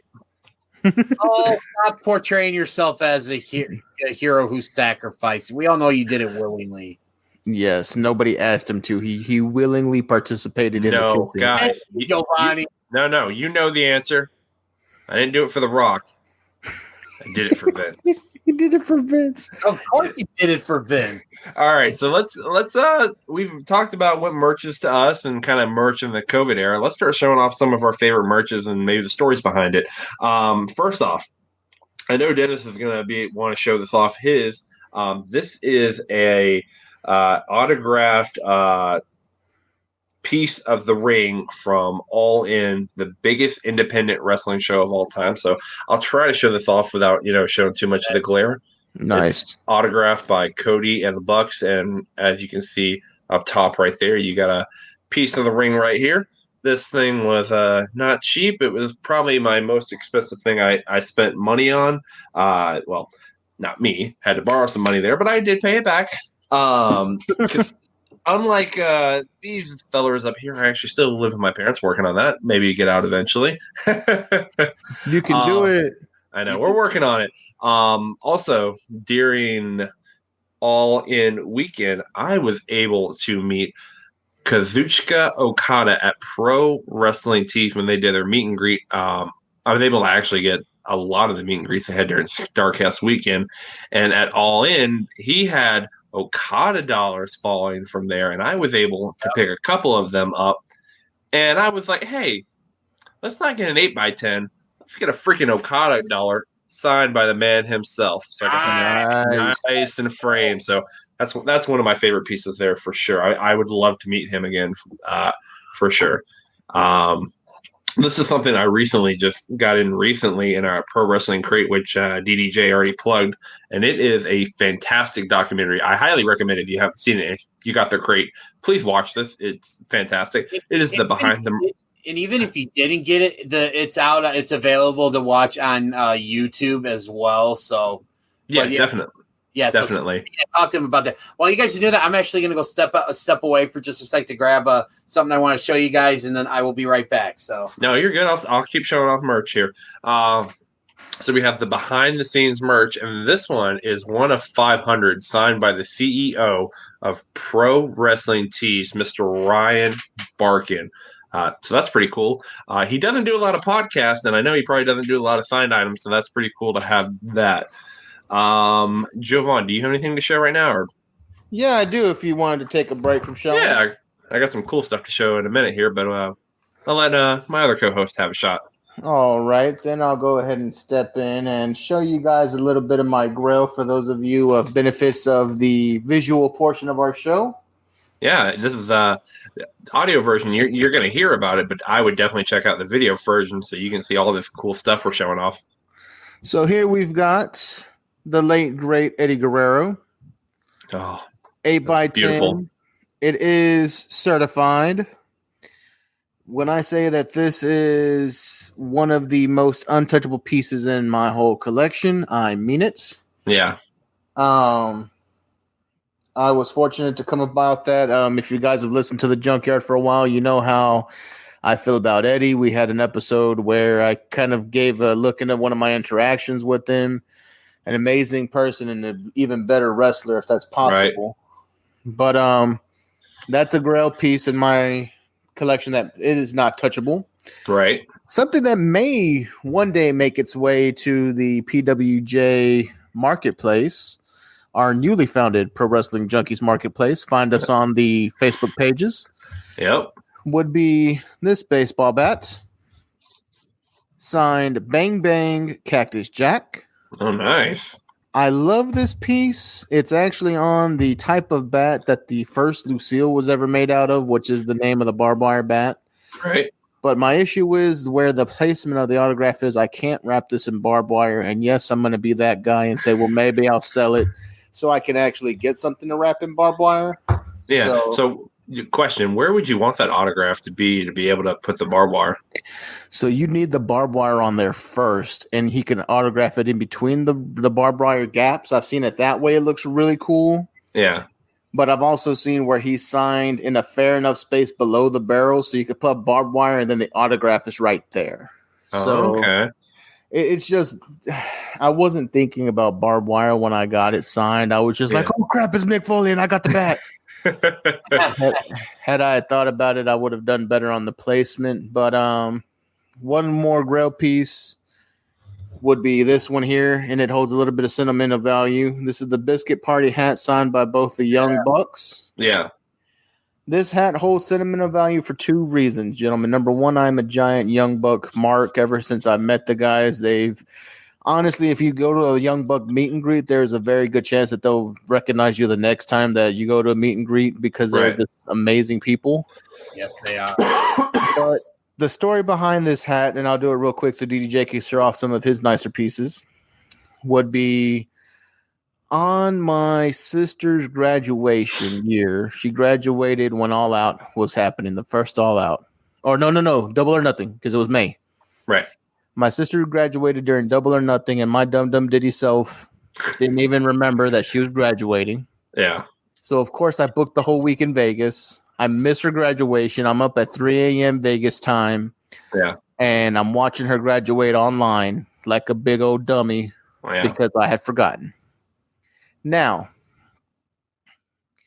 to make up for that oversight on my part, number one, I promised I would take her to Miami.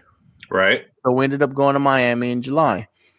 Kind of a double-edged reason for going to Miami because I knew Miami SuperCon is their big Comic-Con down there was going to be there. Right. And a special guest was going to be the Young Bucks and Leva Bates. Oh. And they had a whole panel on, I think Leva Bates was doing her cosplay wrestling. Yeah. And the Bucks were there promoting AEW because at this time AEW was barely just getting off the ground. Dynamite hadn't started yet. Yeah. And the Bucks were out there just signing merch and doing all that. So I take my sister on what was supposed to be the makeup trip from me going to see the Young Bucks in Vegas to seeing the Young Bucks in Florida. Right. And that's when they signed my hat. And the funny thing is I initially had the Funko Pops of both of them, the 2-pack. Yeah. And somehow between the journey to Florida, that Funko Pop got destroyed. Oh, no. I know. The box got ruined, and you guys know me. I'm a box guy. Yeah. And I was distraught, and I was just going to take the photo that they had on the table, not realizing I was wearing the Biscuit Party hat. Oh, that's so cool. And Matt looks at me, and he goes, let's sign the hat. Yeah. He goes, I haven't signed the hat before. I don't know if this pen will look good, but let's sign the hat. Yeah. So I got him to sign the hat, and to tie in another story, the next time I see the Young Bucks would be at the following pay-per-view, and I'm in line, and I'm not wearing the hat or nothing. And this time I have my pops in a pop protector in a box. There you go. So I know that it wasn't going to get destroyed. Right. And as soon as I get to the Young Bucks, they look at me, they see the pop, and they see me open it, and they laugh, and they go, so you replaced that pop. And I was like, you guys remembered? And he goes, yeah, you were in Miami. And I said, yes, I was. Wow, So that's pretty cool. Young Bucks are cool guys. Yes, they are. All right, Dennis, you're back from your excursion. Let's see what you brought to the junkyard. Okay, so one of the piece of merch that if you guys discussed this while I was looking for some stuff, I apologize in that. But one thing that is really cool, because we always talk about when we go to these shows live, we want to go back and watch them and things like that. So a lot of times DVDs and Blu-rays are a great piece of merch to have because you weren't there, but it's something that you want to relive and you want to have a physical copy. You don't want to just go like online and watch it. So like that's it. So like here I've got, the All Out DVD set. And again, I was at this event. I'm like literally all over this show. So I have that. A couple little pieces that I have here. Buddy of mine who lives in South Carolina, his name is Pele. Soccer player? Got me a fan. It's an LIJ fan. Obviously, you can tell it's outdated because Evil's on this, and Evil's part of Bullet Club now. But one of the things is too, and I wanted to show this is because New Japan and Japanese like shows, they have a lot of things over there that are really big that aren't so much over here, like fans, like towels. Yep. I have a few of those, Cologne. Yeah, all kinds of stuff. The Riviera jackets. Yeah. Oh yeah. Speaking of New Japan, I was fortunate enough to I didn't get a chance to meet Okada at Pro Wrestling Tees. I do have an Okada autograph thanks to some of my friends. However, I did get to meet this guy at Pro Wrestling Tees. Ooh. Nice. And so I got to meet Naito. And then two more things I want to show off. we talk about AEW a lot, and we talk about like the Lucha Brothers and stuff. So I just wanted to show off my really cool Pentagon. That's awesome. Here. Nice. I also have a Phoenix mask somewhere. It's just sitting on a table right now. I'm trying to think of a real nice way to display that stuff. And the last piece I want to show, and this Foam heads. Huh? Foam heads. Yes. What does everybody want? Head. No. So this last piece here is kind of really is a really unique piece, and a really neat piece because this guy I think, as far as I know, this is the only the first Starcast was the only convention this guy did, and he did a really neat panel that was hosted by Sean Mooney, and it was like a behind the music type thing. And I don't know, a lot of you guys, especially maybe our younger audience and our younger fans in the group, probably don't know who this guy is, but us older fans, like I know Jovanni will know who this is. Spencer, you should know. There's a gentleman by the name of Jim Johnston. Mm-hmm. Yes. He used to do the music for the WWF for a number of years. And Jim Johnston, hot take, should be in the WWE Hall of Fame as well, too, because he had so many really awesome themes and stuff. And I just see that he's not in there. To meet him and get a picture with him. And then I also got this really neat art piece signed by him that they were at as part of the meeting. Nice. That's cool. And it's like basically that's him in the ring with the conductor Swan and everything. And all the wrestlers that you see, these are guys that he did theme songs for. So you got like The Rock, you got Stone Cold Steve Austin, you got Shawn Michaels, Chris Jericho, you even got Hakushi, the Ultimate Warrior, Vince McMahon, The Undertaker, like all these songs that we associate with our favorite wrestlers of yesteryear. And some I think are still used to this day. This man was responsible for that. So he's just a genuinely nice guy. As far as I know, it's the only wrestling convention he's ever done. So wow. It's an honor to be able to meet him and just kind of get some stories behind, literally get behind the music and stuff. So I've got one more Grail piece, but it is too heavy and it's not close to me to bring up. So I'm going to show everybody a photo of that. Once again, for everybody who is on the video feed, you will get to enjoy what I'll describe to our listeners. I was about to say, is it your phone? This is, of course, the Impact, the TNA Heavyweight Championship that is currently held by Moose. It is the white strap. Funny thing is I received this belt 2 weeks before it debuted at Slammiversary. I showed everybody the front plates, how beautiful it looks when it's just displayed, but it is actually signed Moose, Moose, Moose on one side of the strap, and on the other side of the strap, it's Welcome to Moose Nation with my name and Moose all over the place again. That came from my good buddy Moose. And when I tell you guys that this thing is a beast, I have a WWE Heavyweight Championship replica that my sister got me for Christmas last year. Yeah. That thing is very, very light. It doesn't, they're very, very light belts. I could hang that on the wall and it's fine. Yeah. This Moose belt is so heavy, I've broken 3 nails trying to hang it on the wall. Dang. That is a beast of a belt. When you pick this up, you're like, okay, this might actually be something they would use. Yeah. As the belt. Like if they're having a photo, from what I was told, it was used for his photo shoots. And that's what he said. So, nice. Yeah. Jovanni, I'm just going to go on a limb and ask you this. Are you a big Moose fan? Moose. Yes, I am. And that's so. But no, it's just, and last thing I really got to just say about merch here and stuff is, again, it's so cool because, we all have, different things, like we've all, I don't think any one of us showed, the same thing. We all have different stuff. It just kind of goes to speak to, that we're all different. We all have our guys that we root for, all our guys that, we cheer for, we support, and everybody's different. And I think that's what makes, professional wrestling so great, is because there literally is somebody out there for everybody.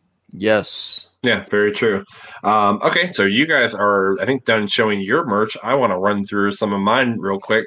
I am a huge Funko Pop collector. I collect all the wrestling and Power Rangers. I used to collect a lot more, but that's where I'm stopped at. Draw the line.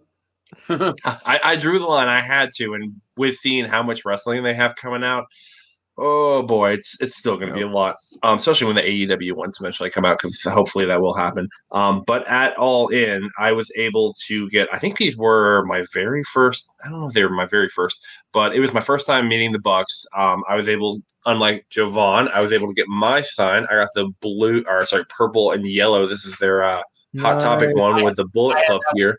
I have that too. Okay, well, stop shoving it in my face. I wasn't shoving. I'm just saying I have that too. I know. I'm just messing with you. Have Calm his down. moment, DDJ. I have it too, but I didn't say anything. I know. Some of these I don't think you'll have, so hopefully not.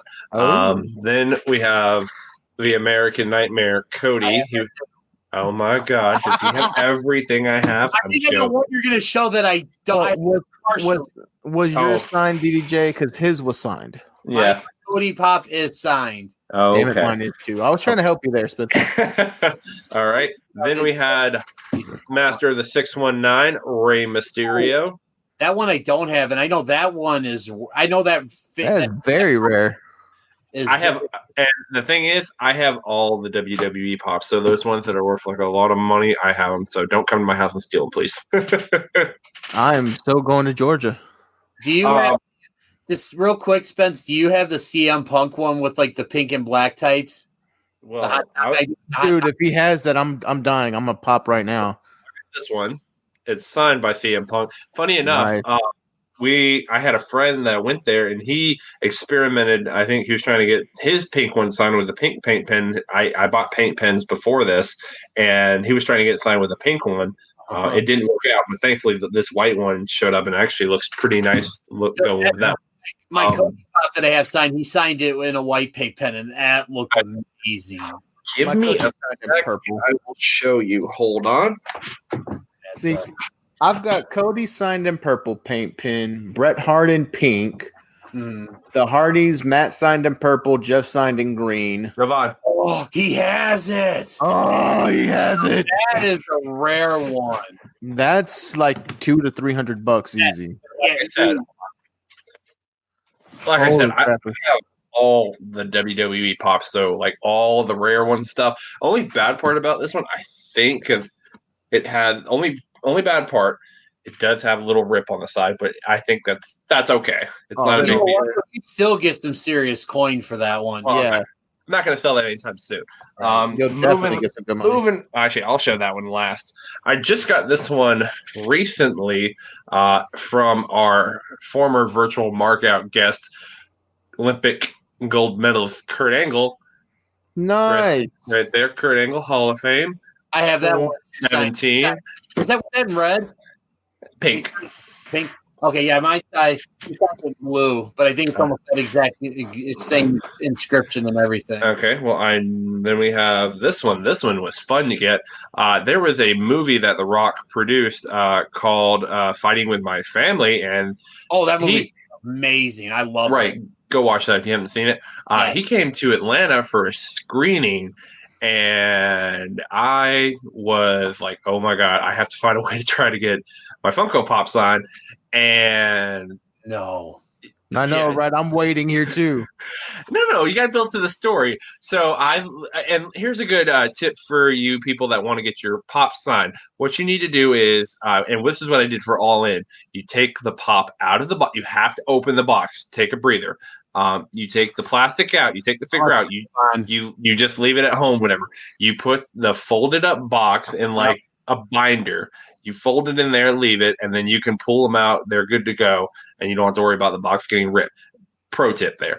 But anyways, so I had it folded up in my pocket of my jacket. I watched the movie, and then he does like a little Q&A after, and I'm like, oh man, like I don't know if I'm going to be able to get it signed. And then I actually knew someone at the show that even asked, like, oh, can I get my Funko Pop signed? And I'm like, oh, maybe I could try to get it because I didn't know her at the time, but I knew her boyfriend. And I was like, oh, man, maybe I can help her. And I was like, I know that guy. And he's like, yeah, sorry. But thankfully, it all worked out. There was a security guard that saw me and tried to get close and try to get it signed. He grabbed this pop, took it with him went to the Rock to the elevator. And then I had to go wait by the service desk for like 15, 20 minutes. I'm like, oh, man, I'm so worried. I don't know if he got it signed. He comes back, he hands me this, and this is one of my favorite ones ever. It is signed by The Rock. Oh. That was. Jovan, we gotta figure out a way to get Spencer out of his house so we can steal that. Oh, we're stealing them. No, and this honestly, you thought that was cool. I think this is honestly one of my favorite ones because I don't think, and I showed this off in the group before, and this is my last one I have to show. I know it. You know it. And this has to do with our virtual markout guest coming December 28th at 7 p.m., and that is the AEW World Champion. Now, when I show you this part, you can see it right now. It's signed Kenny Omega, right? That's not all. See, oh yeah, and then I keep forgetting this one. I got like little belts made, so you've got the IWGP Championship. But the thing that makes this thing so unique, now anybody can get an 8x10 signed by the person that was with him at this event at StarCast. Which but no, yeah, of course you did because you're a normie. So I decided, hey, instead of getting it signed just on the front, why don't we get it signed on the side here? They looked at me strange, but they did it.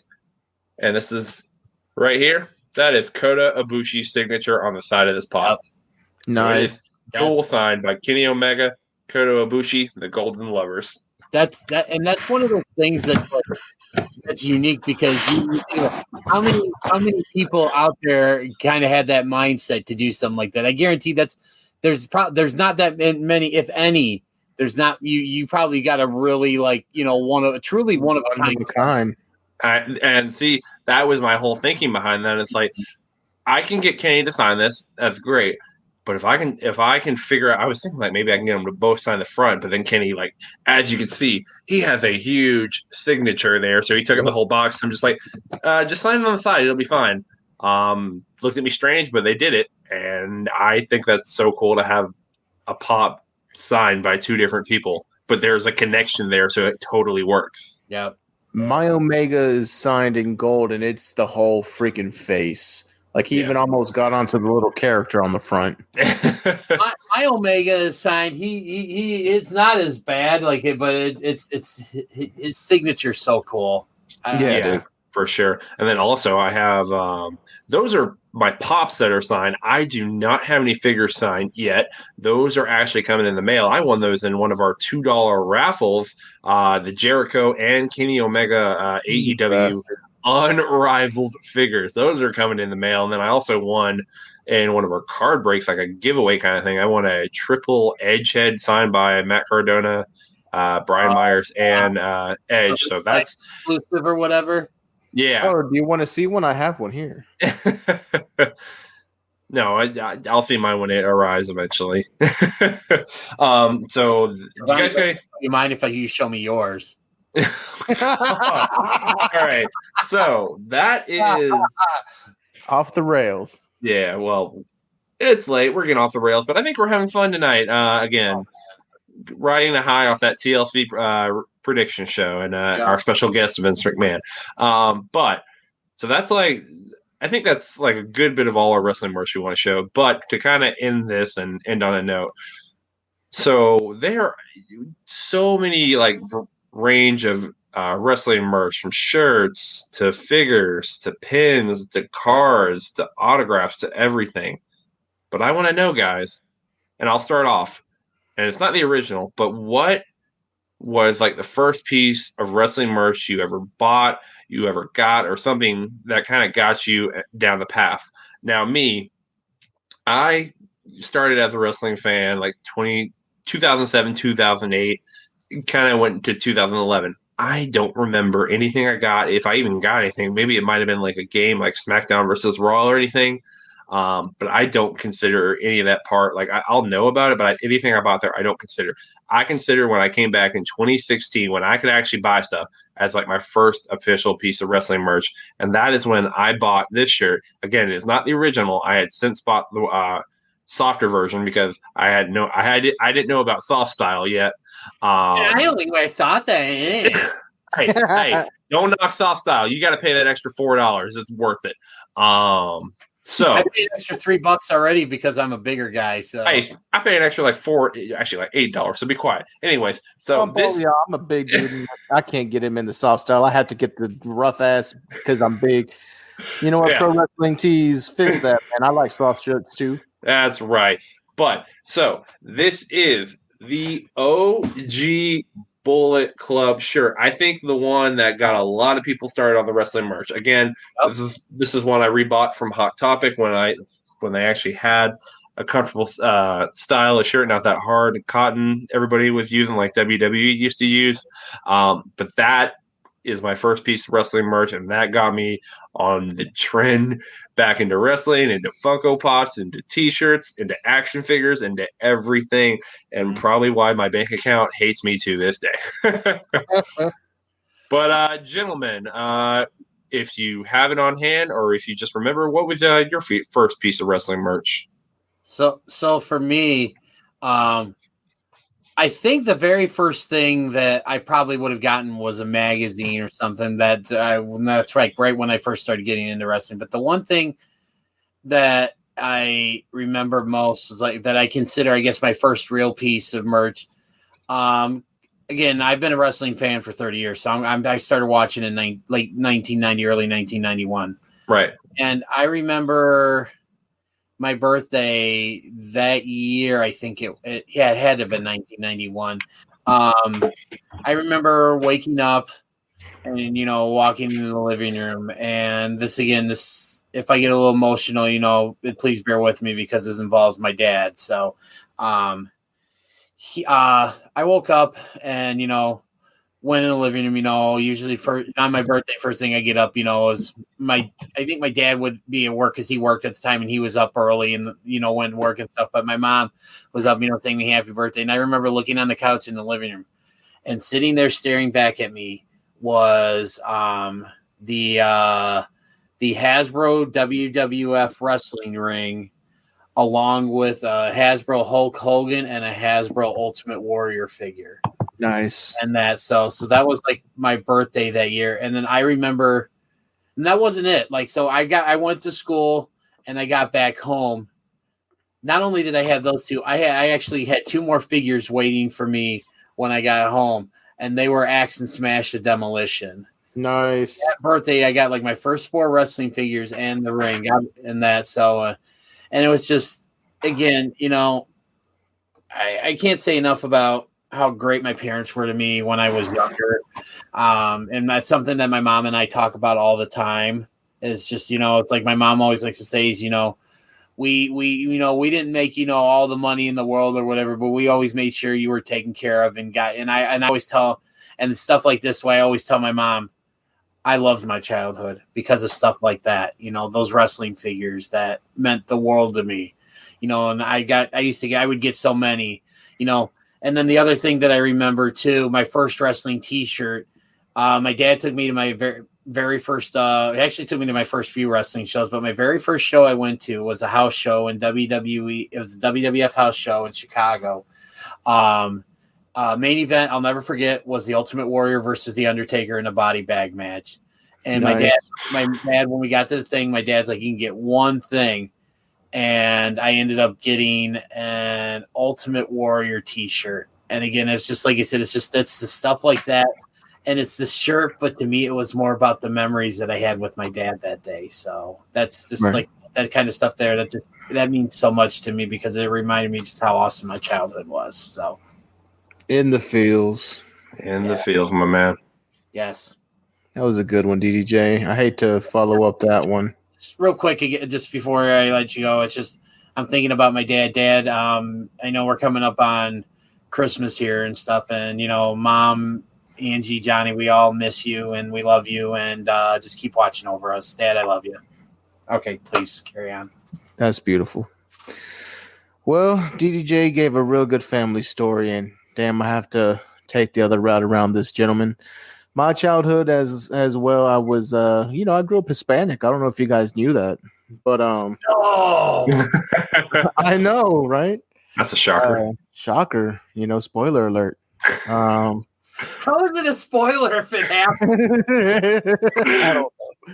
But So, we growing up, man, my parents were young, and sometimes you couldn't always get the things you wanted. And I would always, get the next best thing or what they could find. So I remember first bit of actual merch, man, I think would have to be a wrestling figure. And I want to say it may have been The Rock, but it was like a bootleg Rock. I was a real big Rock fan growing up. And was it the Croc? It could have been the Croc. Actually, yeah. But then Mom's gonna kill me on this one. But damn, I gotta get this one out. So I was a real big Rock fan, and my parents would do the whole, well, if you get good grades, and we'll do this, or that whole shtick we do with kids. I think it was early 2000s. This DVD was coming out, The Rock, the People's Champ. And I wanted that DVD something fierce, and I wanted it for my birthday. So I had made it really known that I wanted this DVD. I didn't want anything else. I wanted this DVD. Right. Mind you, this is me not knowing that I believe at this time my parents had like organized us to go to this big ass video game place. It was this big arcade that was just opening up. It was like a 2-story arcade. It was nuts. And they had gotten me tickets to go to one of my very first concerts. Could have been like my second or third concert, but my first time going without them. Like they were gonna let me go with my aunt. Yeah. So that was a big deal. Huh? Who'd you go see? Blue's Clues? No, I didn't go see Blue's Clues. Actually, I'm not gonna say who it was because it's worse than Blue's Clues. Mind you, this was early 2000s. William Hung? No, not William Hung. No, the Wiggles. It wasn't the Wiggles. It was Britney Spears, both of y'all. Hey, you know what? That ain't bad. That's what I'm saying. See, y'all get it. Hit me, baby, one more time. Hell yeah.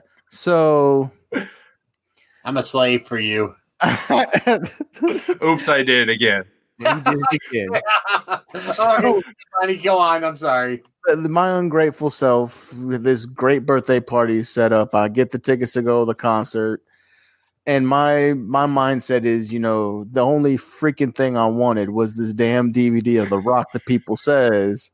Yeah. And I'm laser focused on the fact that I didn't get this. And this may have been one of the best whoopings I had ever gotten in my life. My mother lit into me like no other because to your birthday spankings? This was an additional birthday spankings. This was the one to grow on, so you could. Those are the worst. If you know anything about Hispanic families, they're really big on being appreciative of what you have. And I was a brat that day, so I really got my ass tore up. Once again, Mom, I'm sorry I'm telling the story, but it happened. Well, it's your part to cry if you want to. Exactly, and I cried. Trust me, I cried a lot. My mom is strong as shit. She's very oddly strong. I still say to this day, no one's punched me as hard as my mom has. Oh, man, we're gonna have to ask her this now. Oh, we will. We'll bring her on to the Mother's Day episode and we'll rehash this. Hey, we'll do a virtual mark out with Jovan's mom. So my mom lights into me, right? As soon as we get home, I get tore up because, of course, I'm still being a little brat about it. I didn't get the DVD I wanted. So she lit into me something fierce, and I think she started to feel a little bit bad about it because she really did whoop the holy hell out of me. Mm-hmm. And I got that DVD that following paycheck that she got paid. So it was a win some, you lose some. I had a real great birthday. I got to go see Britney Spears. We went to this cool ass arcade, got my ass whooped, but I still got my DVD. Took one for the team. Oh yeah, and I literally watched that DVD a lot of times. Like they I believe the DVD stopped working. That's how many times I've watched it. So when I could quote The Rock's promos like the back of my hand, that's why. That's awesome. Oh yeah. Guys, DDJ, thank you for sharing your story, emotional story there, and then Jovan, thank you for taking us on a total like 360 around the block there with. Oh my God, I can't wait to talk to Angie about that one. That's gonna be fun. I'm telling you, we got to make it happen. We got to get Angie on for a future episode or something. Sorry, Mom. We thought Vince was a good guest tonight. No, Angie's going to be better for a reaction prediction show. Or The maybe last thing I need is for her to hear this episode and get all pumped up about coming on the show.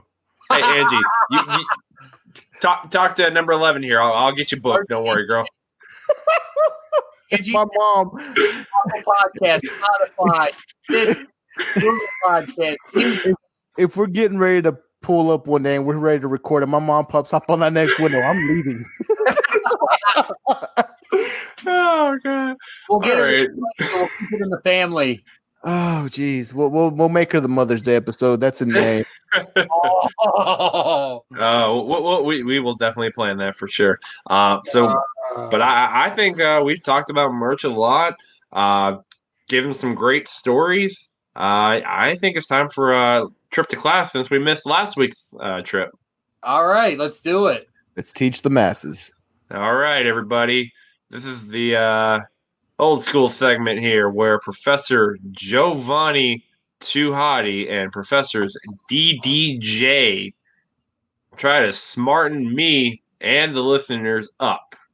So we're going to take a trip to class.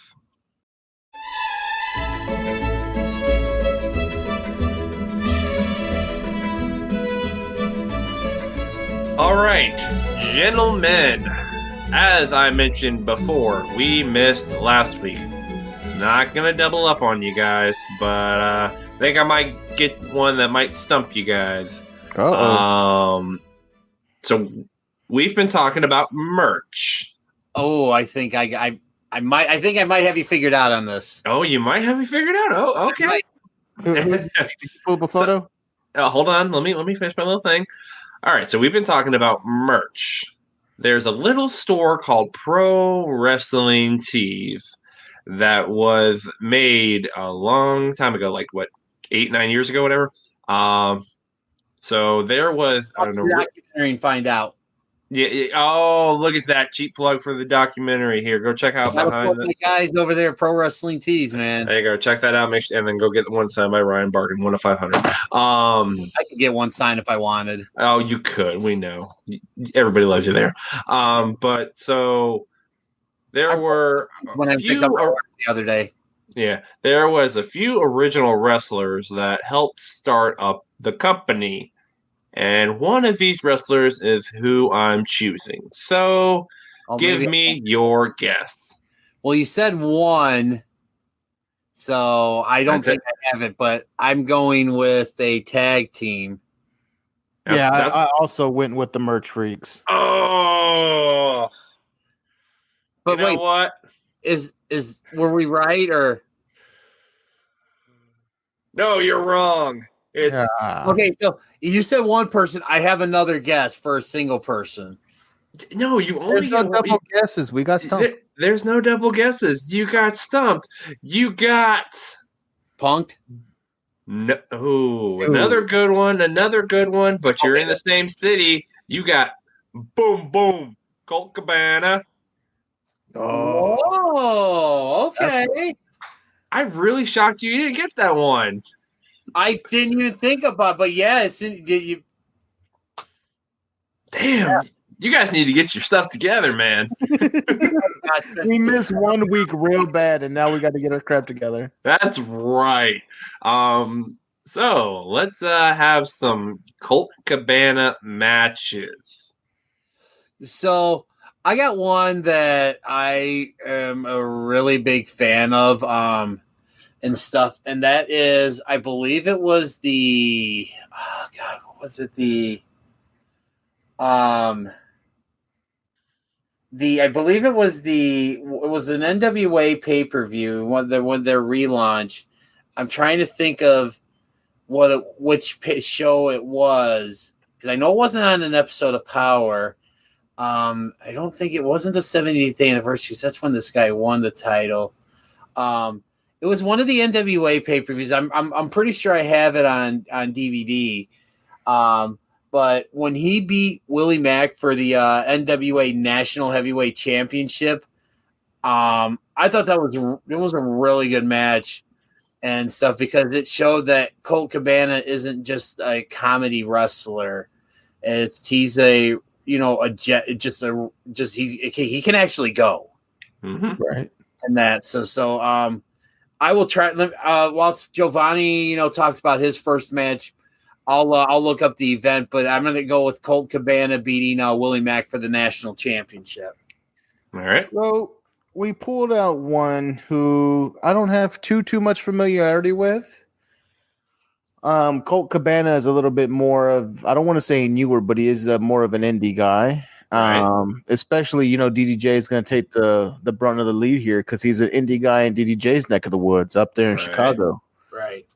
But what I have been able to see of Mr. Colt Boom Boom Cabana, there has been a match with a certain Raw superstar that I always go to, and I think when I think of Colt Cabana's good matches, I always lean on this one. That would be Colt Cabana against one Antonio Castagnoli. Or what was his first name? Claudio Castagnoli. Claudio Castagnoli. And for those of you who don't know, that is Cesaro in the WWE. Yes. So Colt versus Claudio, that was a good match. I can't tell you where it's from because of all of Colt Cabana stuff that I've ever seen was on YouTube. So the event where Colt Cabana beat Willie Mack for the national championship, it was the 2019 Crockett Cup. Nice. And that's so. One other match that I can think of here, and it was actually a series, and I've only seen clips of these. I've never seen the entire match. And I'm trying to look up just because I want to make sure I get like the right time frame and stuff. But these guys had just an amazing feud over the NWA title back about I want to say here. I'm trying to find out the exact time frame. But it also involves someone who is currently with the WWE, but he doesn't wrestle. He's an official, and that is one Adam Pearce. If you go back, I want to say I think it's like around the late 2000s, early 2010s. Colt Cabana and Adam Pearce had just some amazing matches for the NWA title that I've seen clips and pieces, but I've never watched them in their entirety. And I believe they even had something along the lines. It was called the 7 Levels of Hate, which was like a best of 7. Wow. And I'm actually kind of looking at it now and stuff. It was summer of 2010 was when the rivalry started, but like literally they had matches all over the world, every different kind of match and stuff. So that's my other one for Colt Cabana.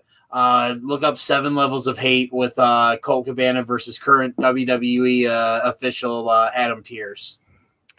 All right. So to kind of give off another Colt Cabana theme, I'm going to go with the theme of the night since we are recording this on Friday night and a promotion had a show tonight. That promotion will be Ring of Honor. I will go with Colt Cabana and Ring of Honor. There, he had a match against Austin Aries. I believe he lost to Austin Aries. But that's another good match if you have Honor Club or YouTube to look it up. Colt Cabana, Austin Aries. Yeah. I was worried for a sec we were going to get a Scotty Goldman match because SmackDown was on tonight. I was thinking that too. So should have done it. So it really, and I think these two work so well together, and that because they're almost the same type of guy. Anytime you see, and this kind of goes to Colt when he went over to New Japan. Oh. I was waiting for this. Colt Cabana and anything with him and Toru Yano. Yes. Like I actually another piece of merch that I had they did not show. My friend Greg went to an NWA Power taping, a few months ago, and got me a picture of Colt Cabana signed because he knows I'm a big Colt Cabana fan. But the kicker is in this picture, Colt Cabana is getting his nuts iced by Yano with an ice pack. And that's so. Yeah, just anything involving Colt Cabana and Toru Yano wrestling each other, which they had a hilarious match where they literally, I think, tried to break every rule in the book. And then anything with them together as well, too. So just if you guys want to just some funny, just make your laugh out loud stuff, go look up anything to do with Colt Cabana and Toru Yano. I'll give you Colt Cabana and Toru Yano tag matches because, Yes, unbelievably so, they beat the Gorillas of Destiny, Tamatanga, Tangaloa, and they also beat the tag team of Bad Luck Fale and Chase Owens. So Chase Owens is a major piece of crap. If you ever see me, I will tell y'all the story. Chase Owens, you can kiss the biggest part of my ass. wow. Wow, I hope we never have Chase Owens on here because We did. Chase Owens was a member of the virtual markout, and I purposefully made sure that I was nowhere near a computer because I would have got on there and trolled him bad. Woo. Mister, I can't even get into the building at an AEW show because no one knows who the fuck I am. And the one fan who's like, "Hey, Chase, you want to sign this for me? You high side me? Get the fuck on, you fucking fan. You look like everybody else out there. They want to let him in the building." Wow, Jovanni to Hotty uncensored. Wow. Sorry about that, you guys. Chase Owens and I is a raw deal. It's a bad spot. So, one thing real quick before I think we call it as class. I actually have, and kind of talking about this makes me want to go out and watch this because I have not watched this yet. I actually have, and I got this. I want to say I think I got this from a High Spot show, like one of their online gimmick tables. I actually got a Best of Colt Cabana and Ring of Honor DVD set that I am just now dying to tear into. Nice. And see, boom. Yeah, that's right. I gave you the motivation to go watch that because, first off, Spencer's going to take credit. First off, what is my nickname on this show? Number 11. That's all right. Retribution.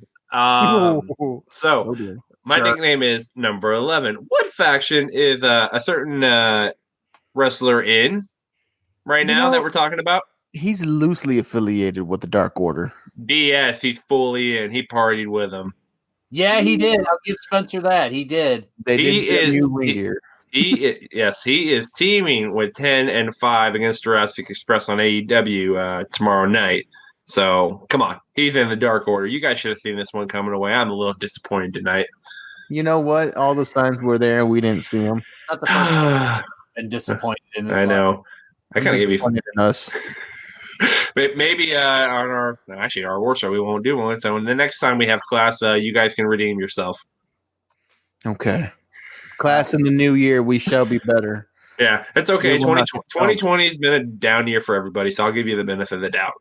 You know what? Real quick, 2020 wasn't all bad. No, it really wasn't. Would we be doing this? Maybe. No. So there you go. Probably not. 2020 is the Chase Owens of years. We'll talk after. All right. So I think that wraps it up for class. Kind of stumped you guys this week. You were able to pull up some things out of your hat, but I think we got some interesting things, and I think we need to give some more respect to Mr. Boom Boom Colt Cabana. Boom Boom. Yeah, I think just one thing, not a match, but just kind of like a moment is I can't remember. I think it was AEW Revolution in Chicago when it's SCU versus the Dark Order, and he makes his official AEW debut. He got a pop at that. He got a pop. Got a big pop on that one. Yeah. Skyscraper, people went nuts. Yeah. So, I mean, I think a lot of people knew he was probably coming eventually, but it just took some time, and now it's all there. And now he's in the greatest faction of all of wrestling ever. Better than Bullet Club, better than NWO. Dark Order, join the Dark Order. He had done some commentary on AEW Dark, I think, prior to officially debuting. So yeah. So, that's going to wrap it up for our in-class segment this week. Thank you, Professor Jovanni to Hotty. I guess he's a Chase Owens hater. And thank you, Professor DDJ. So that is going to start wrapping things up here for another edition of the Junkyard. Hold on. I do want to throw in one small thing before we leave, Spencer. Yep. Number 11, if I may. That's right. Join the Dark Order. Join the Dark Order. We love what we do here on the Junkyard, guys, and everybody listening and watching on the respected platforms, whether it be Facebook, YouTube, Spotify, Apple Podcasts. We really do mean that. Like we really appreciate what we're doing here. We have a lot of fun doing it, and the best thing that we can get is shout outs or something that you guys are telling us that, hey, I like the show. I thought this was funny. Yeah. Things of that nature, you guys really go over well with us, because sometimes we're just doing this and we don't really know what the vibe of our listeners are. Like last week, we threw out there Justin Wilson and Ari Wilson. They are big time listeners of the Junkyard. We love to have them all the time that we're on. And I want to throw out one more, man. I think you guys kind of know who the junkie that reached out and kind of just told us what their feelings are on the podcast. Right. We go with throwing one more out for this week like we did last week? Yeah, go ahead, man. Do it. All right. The Junkyard Junkie of the Week. Ooh. I need to make this a segment. If we get enough participation, junkies, let us know. We'll make you famous for about 5 minutes or so. This one's going out to Mr. Doug Martin, who is an admin of the PWJ Facebook page. We've spoken with Doug in the past couple of days, and he's kind of given feedback on what he likes about the show, and it's just really motivating. Anytime we're in our chats, he's always like, oh, this was hilarious, or this was real good. Yeah. Shout out to you, Doug. I mean, you have a lot of luck. We know you're very lucky person. But thanks for taking the minute out of your time, brother, for listening to us, because we are just three funny guys who talk wrestling, and we appreciate having you on the Junkyard. Yeah. Okay, let's just be honest. We're like one funny guy and two guys that just kind of know about wrestling. I guess Cantor's taking the thing. That's right. I keep the train on the tracks when we go off the rails about almost 5 minutes into the show.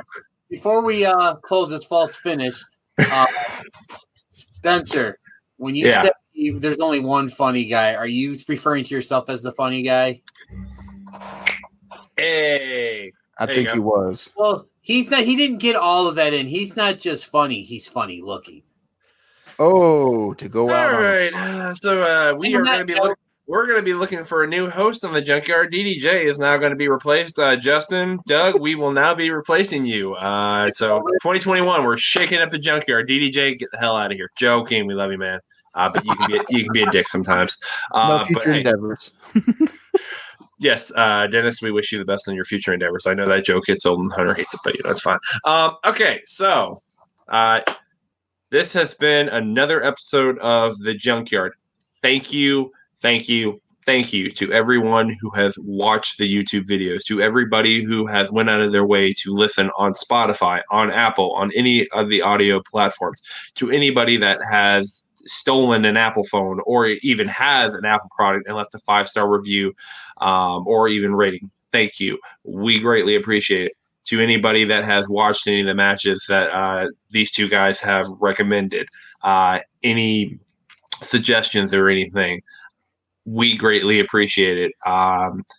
This thing started as, just us kind of coming together. We didn't really know each other, but I would say now we are very good friends. Can't wait to meet in real life, do maybe one of these live. I know we've all had a blast. We have our big award show next week, as we teased. Be on the lookout for that. If you have any suggestions, I think we're going to try to get the award categories up soon, and we'll put those out there. We want to hear your feedback on those and kind of what you're thinking for sure. Hey, Spence? Yeah, go ahead. Can I add one quick thing to your, what your thanks and stuff? To all of you who have just taken the time to reach out to one of us via Facebook Messenger, just say something nice about the podcast. That to me means more to me than anything else. So because it just knowing that we have fans of just and all we do is we sit and talk wrestling. We don't do anything special. Yeah. But we, just the fact that we have even just one person that I can proudly says he or she is a fan of the Junkyard, that to me means more than anything. Right. Hell yeah. That's so. But yeah, I just wanted to get that in there real quick and stuff too. So Yeah, it's all good. So yeah, thank you again. We greatly appreciate it. Let's go through the socials real quick. PW_junkies. You have Twitter, Instagram, YouTube. Right at the top, the group description will be in the link. I will also be putting our newly formed Pro Wrestling Junkies Marketplace. Make sure you guys check that out if you want to buy, sell, trade, or any of that good stuff there. You can follow me at number 11 SC on the Twitter machine. Guys, I think they know where to follow you, but let them know.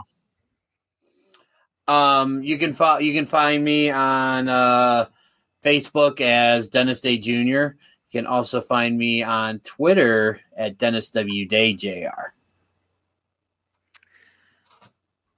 And ladies and gentlemen, you can find me on Twitter at Jovanni2Hotty.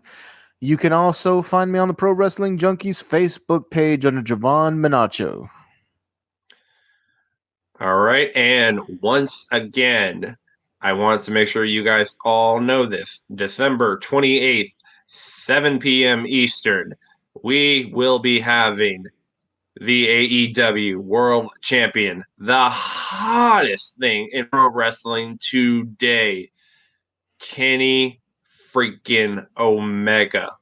You don't know how big this is for us and the whole internet wrestling community. So make sure when the stream yard link goes out, you're there. You're in the chat because it's going to be wild. It's going to be crazy. Like DDJ said earlier, it's going to be the Black Friday of PWJ that night. So get in there, get early. But again, for myself, Jovan, DDJ, this has been another edition of the Junkyard. Make sure you guys tune into our end of the year awards episode coming out next week. So for that, I bid you guys adieu. Smooch, bang, goodbye. That's not how we end it here. We end it by saying, Junkies out. Real quick, Merry Christmas and Happy Holidays, everyone. What DDJ said. Now, Junkies out.